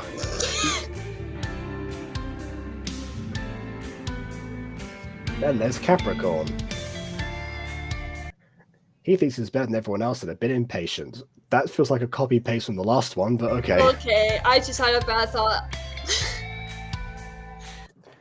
You haven't said the villain's name, Mr. Tumnus. After him is Aquarius. We've only seen him at the park, so I don't know much about him. Again, copy paste.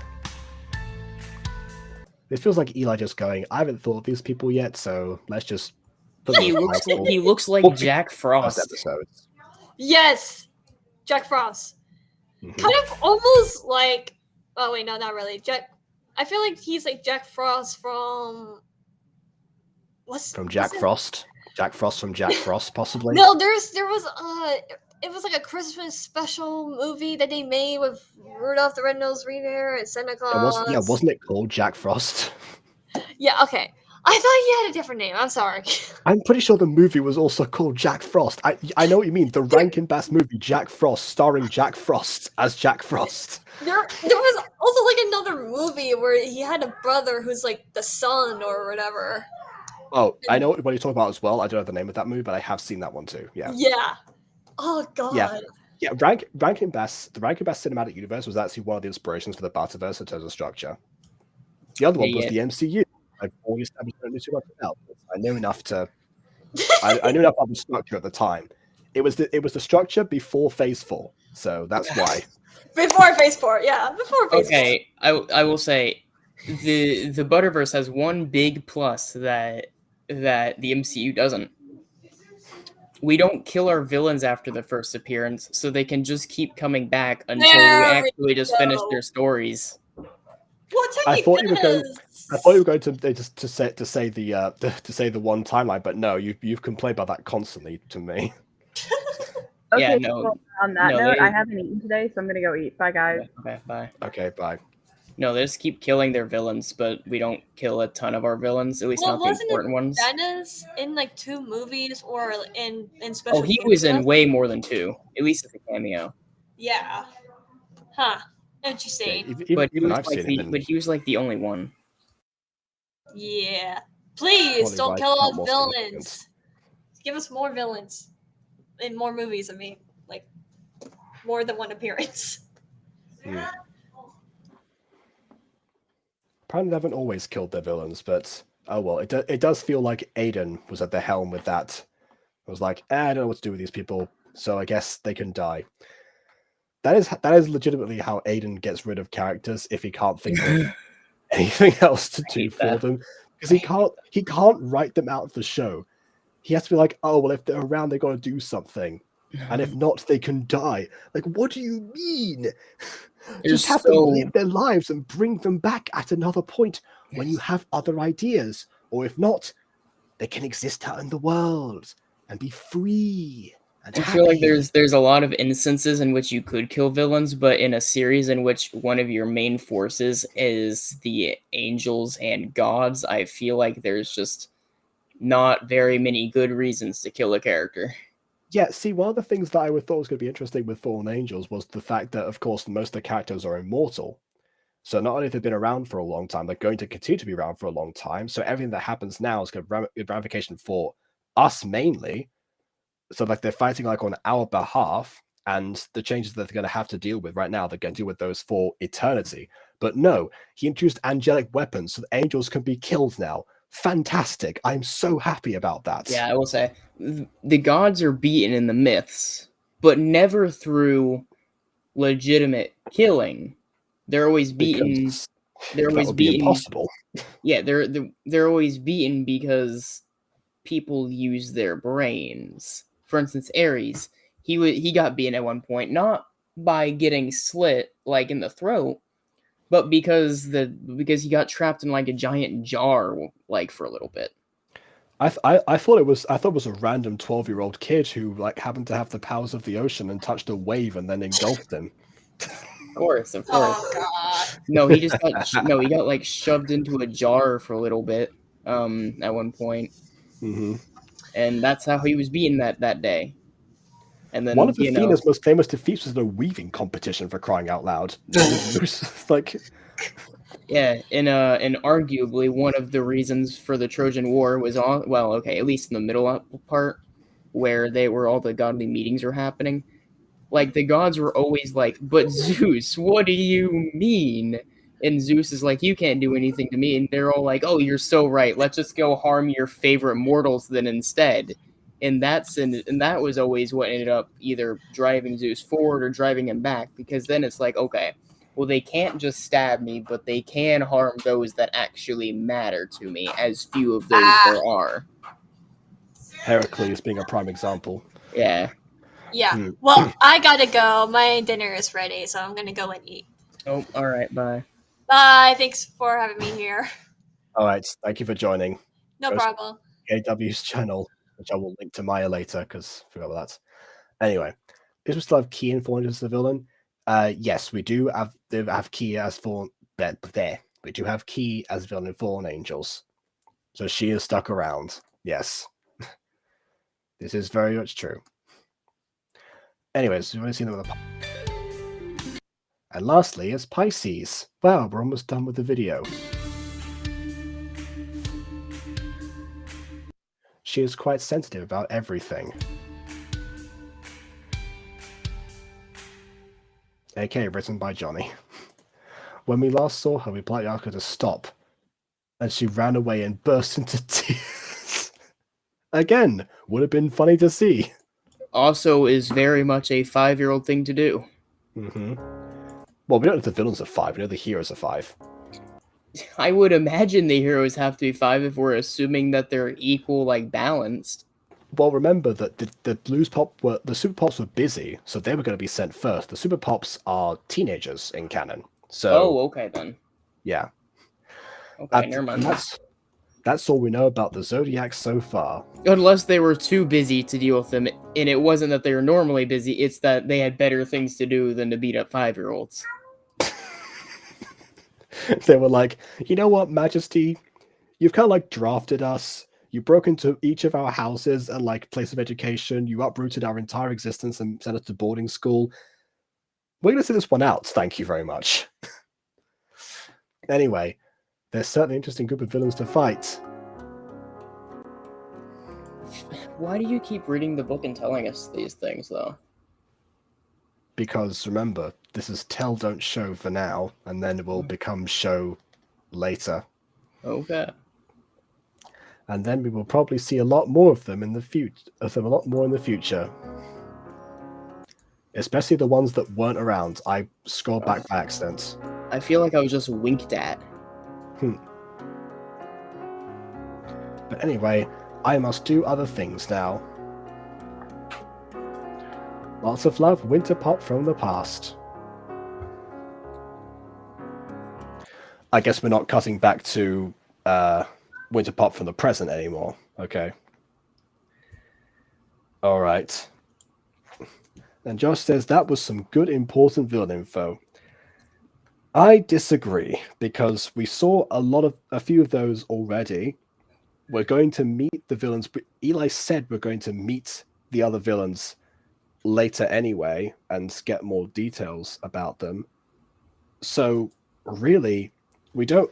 And a lot of that was just, oh, we haven't seen this person yet, so we don't know much about them. So in terms of things to learn about them, I mean, we'll get a few character traits in there, but again, as soon as we meet them for the first time, we'll still get to see those to begin with. And if we don't, then the book was just a lie in that case. So it really doesn't have any purpose other than, as Eli said, padding the runtime of this video, which we have definitely exemplified how to pad the runtime of a video by making this a 3-hour stream of videos that collectively together add up to legitimately like 14 minutes. So can't complain too much about that idea, at least. But again, if only it was something else. And yeah, see the episode, make the episode longer. The thing they could have done here, have a battle. Just one of them have another villain battle, not necessarily all of them, but So and again, if they wanted to have all of them, they could just like dogpiled on all the pops and then just like taken control of them right then and there. But they could have also merged the episodes.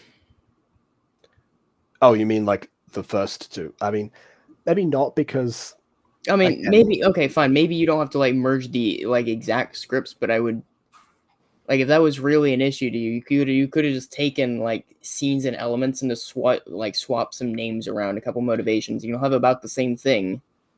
if that is, you had all the scripts in advance, because if you didn't, then that would have been impossible. But Okay, that's fair. Yeah, but if they were 5, would their first thought be fighting, though? no, that's why they're taken at 5, because they had to be trained to be battle hardened, obedient soldiers.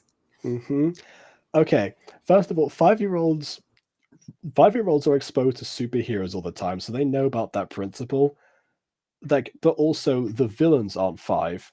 They would want to probably fight usually, rather than being like, hey, you know how we're all standing in this park right now and we have our villains right where our enemies right where we want them? Also, let's not Let's act not like do anything. let's also not act like when we were 5 we weren't rooting for whoever was getting beat up at the moment. Like whenever we were even watching Disney movies, let's be honest, we were kind of just like, whoa, they're getting beat up. Because they made funny noises and they got hurt. I think we just got an insight to BB's childhood. Yeah. I mean, it's possible that, you know, once you like have the hatred for a character generated into you, you like seeing them get hurt. I don't recall myself thinking, yes, you know, let's just let's just enjoy this character suffering for no reason. I'm not crazy here. Slapstick humor exists for a reason. Okay, yes, that's true. There are different things like that, yeah. That's true. And I did actually, one of the first things that I ever wrote in quotes, because I just kind of spoke it out loud and dictated it to my mum, and she wrote it down. I drew the pictures. But one of the first things I ever wrote when I was about 5 was this thing called Dumbo and the Storm, because I had just seen the movie Dumbo for the first time, hated it, hated the main character, and so I was like, hey, let's just create my first ever fan fiction where this like cute elephant child dies. Hey, and everyone is sad about it, and that's the end. There's no happy ending in my first story. So if you think that I'm like too soft on people like now, it did not start out that way. It was a learned trait. It was a learned trait. I'd never learned that trait. Apparently not. No, I will say, so shoot. Well, oh, that's right. You know, on the bright side, you know, if it makes you feel cooler, you did basically just do what the ancient Greeks did. What you mean? Just create a thing with no happy ending. Just like this No, this you poor mortal down. suffers because No, you of just wrote down what other circumstances. people said. Like all Actually, those, no, that because all that was those myths were, because they were all oral until they were written down. oh yeah, okay. This is why there's so many different versions. Makes sense. It was just the longest game of telephone to ever exist. Yeah, that's also partly why we have so little Norse myths. A, because it was an oral tradition for so long, and B, because Christians don't like archival, or at least ancient Christians did. They just kind of burn things. Those two reasons. Because they didn't start writing until much later, to which the Christians promptly said no, thank you. Yeah, let's not have records of different gods that aren't our one true god. Let's just That was the belief, yes. That was the intent. should have called it fiction. It probably would have been the smarter decision. Yep. Mm-hmm. Didn't even work either, because now we even literally have there's those myths are still alive, and the religions, while infinitely smaller than they were at the time, are still alive today. So even then, they just kind of burned those for like nothing. Yeah, they tried. One of the first things I wrote when I was 5 was about a giraffe doing random things. I remember he was scared to walk, and they had a birthday party, and a storm happened, and that was it. What a good story! What a good story! Both of our things ended by a storm. In my Dumbo got struck by lightning in my one. I remember that. What? What? Yes. So I guess I did do what the ancient Greeks did. I had Zeus smite a character I didn't like. Dude, that took me by so much surprise for you to casually go, yeah, Dumbo was struck by lightning. I'm sorry. Hey, look, you've read Erasmus the Elf. Electrocution was a popular method of death for me for quite some time. Why? What was the point? What did you experience in your youth? A hatred of Dumbo. I just didn't like the character. I found him annoying. So I killed him. That's a cool. I'm tweeting that one. Dare I say, my fan affections are a little bit better now. Oh no. Yeah, so I know that there's some relative who has Dumbo and the Storm still to this day. I can't remember who it is, but someone in my family has that. I know that my aunt used to have 2 of my old stories and then gave them back to me. Can you mail that to me? I don't know. I made a video of the other 2 old stories, but they were much happier than that one. If I ever Dumbo and the Lightning, really? If I ever find Dumbo and the Storm, I will make a video out of it. That's for sure. Please do. I might even fund that one, honestly. Just fund my search. All it involves is me asking. No, I know. Whenever you do it, I might honestly just fund just everything. I'll get a whole new voice actor and everything. Oh. I'll spend $5K on it. I'll just make a Patreon for this one video. I predict that for the next Blues episode, Jacob's going to say, "Where's the battles? I want to see a battle until it finally happens." Well, I probably will, because that's part of the pop series or any superhero thing at all. Everyone just stands around for ages. There was no crime. The villains in this did nothing wrong. They were standing around in a park. I don't know what Celeste detected as the crime. Don't understand that. Okay. You did ask about any pros to share. The actual villains themselves, the idea of the Zodiacs is a great theme, a great motif. And as I said before, includes like the best possible, the best joke that's like appeared so far. I will say I mean, that's not like an with cancer. abstract. I will say the whole like zodiacs aren't like an abstract concept. We have like actual like historical like beliefs in relation to those. You have like infinite story material. Use it. Yeah, but the That's- actual that's like- concept. It's like someone going, "Oh, I'm making like a Greek pops," and then just adding in like Dumbo the lightning struck elephant and being like, "Oh, it was the only thing I can make up, really, guys. Sorry." By the way, Zeus did it. You have like one or two references. No, I mean you have a story based on a legitimate belief system. Yeah, I don't know, maybe toy around with it a little bit. Yeah, so there is. So there is that to consider, being like, okay, well, maybe the concept could be explored a bit further, but I'm guessing that's what the rest of the show is going to be about. So I think that was really about it. Yeah. Oh, by the way, another story was about an elephant who felt left out because he couldn't play sport with kids, and they managed to drink fish while drinking from a river. I've posted the tweet. All right. I'll take a look at that in a second. Yeah. Well, actually, to be fair, you know what? The elephant would be amazing at playing certain sports. It could be like an impressive goalkeeper. Just saying. I think your Dumbo could be pretty good at sports, assuming he survived. He barely has any bones left to really hinder him. Well, he also has no muscles to exercise with.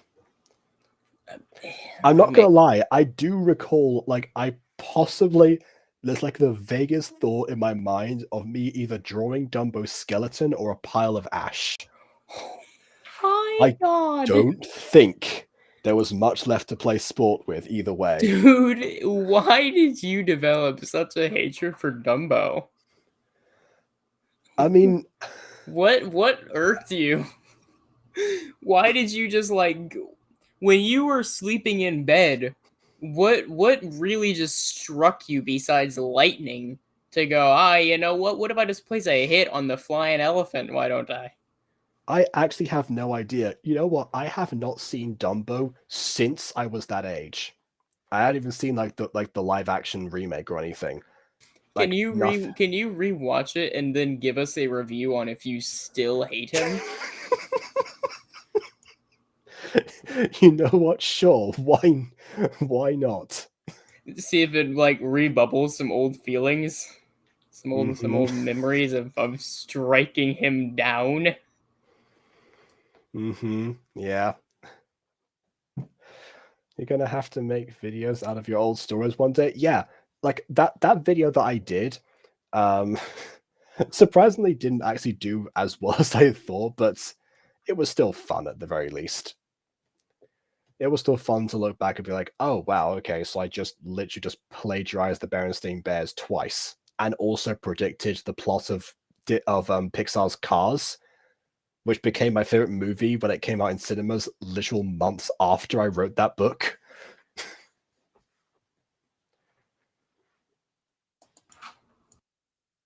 That to me feels more impressive than the Dumbo and the Storm thing. I disagree. Well, okay, but the fact that I managed to be like, oh wow, the green car is mean and decides to like make the blue car crash, so the red car like pushes it over the finish line. That is beat for beat what happens in Cars at the end. Yeah, but also I don't think there's anything that will impress me that you could ever say now, including all of your series and upcoming series, that will ever impress me as much as 5-year-old Jacob deciding on one good night. But what if I turned Dumbo into a pile of ash? Didn't I do that to like 99 people in Erasmus the Elf all at once? Yeah, man. Dumbo was the 100th. He was the first. Yeah, the other 99 made up 100 afterwards. I have electrocuted Jacob got 100 a taste characters for in blood. fiction.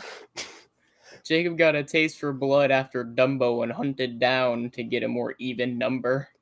Erasmus the Elf was still there's like my most bloodthirsty I've ever been. Like characters were dropping like flies in that one by the end.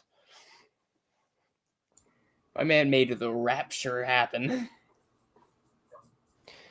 Oh, I don't know. I mean, almost.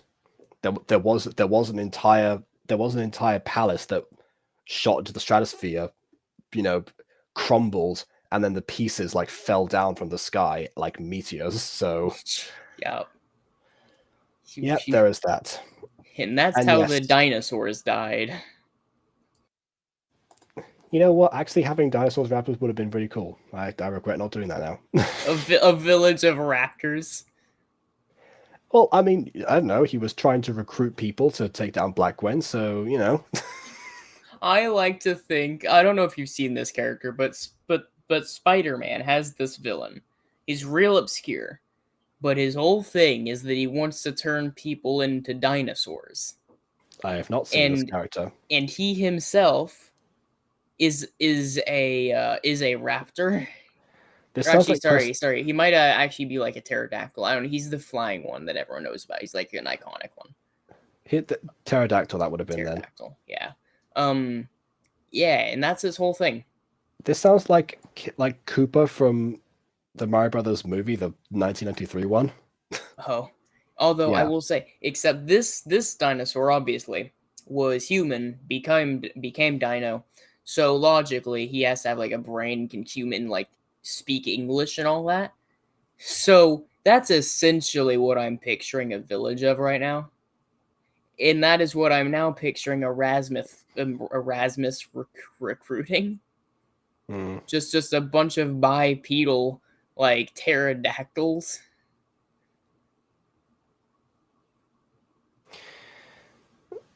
Well, that certainly would have been something. That would have been the Eagles are coming moment during my Tolkien phase. Oh well. So I think that's everything to say about every topic on Earth, including the Blues Pops. So we'll see more of this in the future. The last thing I think probably to say is that, again, if I had watched this in its normal form, like if I watched this without watching the Jazz Pop Season 2 beforehand, I wouldn't be getting a vastly different experience here. The only thing I'll be missing out on is the whole Azure Pop thing. So I guess I would have given away the twist. It's kind of like people who watch Dragon Ball Z Abridged in a certain order, where it's like, oh no, you can't watch the Dead Zone movie first because then it spoils these two very specific jokes, and you won't get those until later. It's like, okay, well then I'll watch it again afterwards. I mean, that isn't quite the direction I thought you were going to go with. I thought you were going to talk about the Ian twist, like in My Street. Well, yeah, I guess if you only watch season 4 first without watching season 2 Phoenix Drop High at the same time, that is also a risk that can happen. That is true. Although there it feels way more significant. I will say, yeah, his season 4. If season 4 Ian is a lot cooler than Phoenix Drop High Ian, but well, deliberately, because Phoenix Drop High Ian is deliberately a loser at first. Yeah. How did Ian die again? Was he like eaten or something? No, he was like scratched. I thought he got like eaten by the Ultima or something. But no, if he got eaten, he wouldn't be able to have survived so easily and to take part in Lion Gate and Aftermath. Yeah. Well, I still have Disco Pop Season 2 to review. Right you are. Guess what I'm doing tomorrow? Just all of it? No, not all of it. Good lord. What do you think? Get that 24-hour stream going. No, not at all. Definitely not. I just realized the internet people are going to be like here to. They said they could arrive from like 7 a.m. It's now 2:30 a.m. So, yeah, I could go and finish up before like things just shut down. So, yeah, I mean, your So- entire face cam has been down for a couple minutes now. oh, I know that. Yeah, I don't think Yeah. that's because of them. They're not here yet. It's just They're sabotaging you. it took a while to connect to this stream to begin with, actually. So yeah, I will sleep. I will rest. I will also get dessert. I have had dinner before now, actually, which is good because I think I would have died otherwise. Did not expect to be talking for 3 hours with a sore throat, so gonna stop doing that now. And so take care. Thanks everyone for watching. Please leave a like or dislike because your opinion matters. As I've done so already, also check out the original videos which will be in the description. Might be a link to the Disco Pops, honestly, instead of this one, because I forgot to change that. So yeah, there's that. So on that note, until next time, farewell. I didn't die.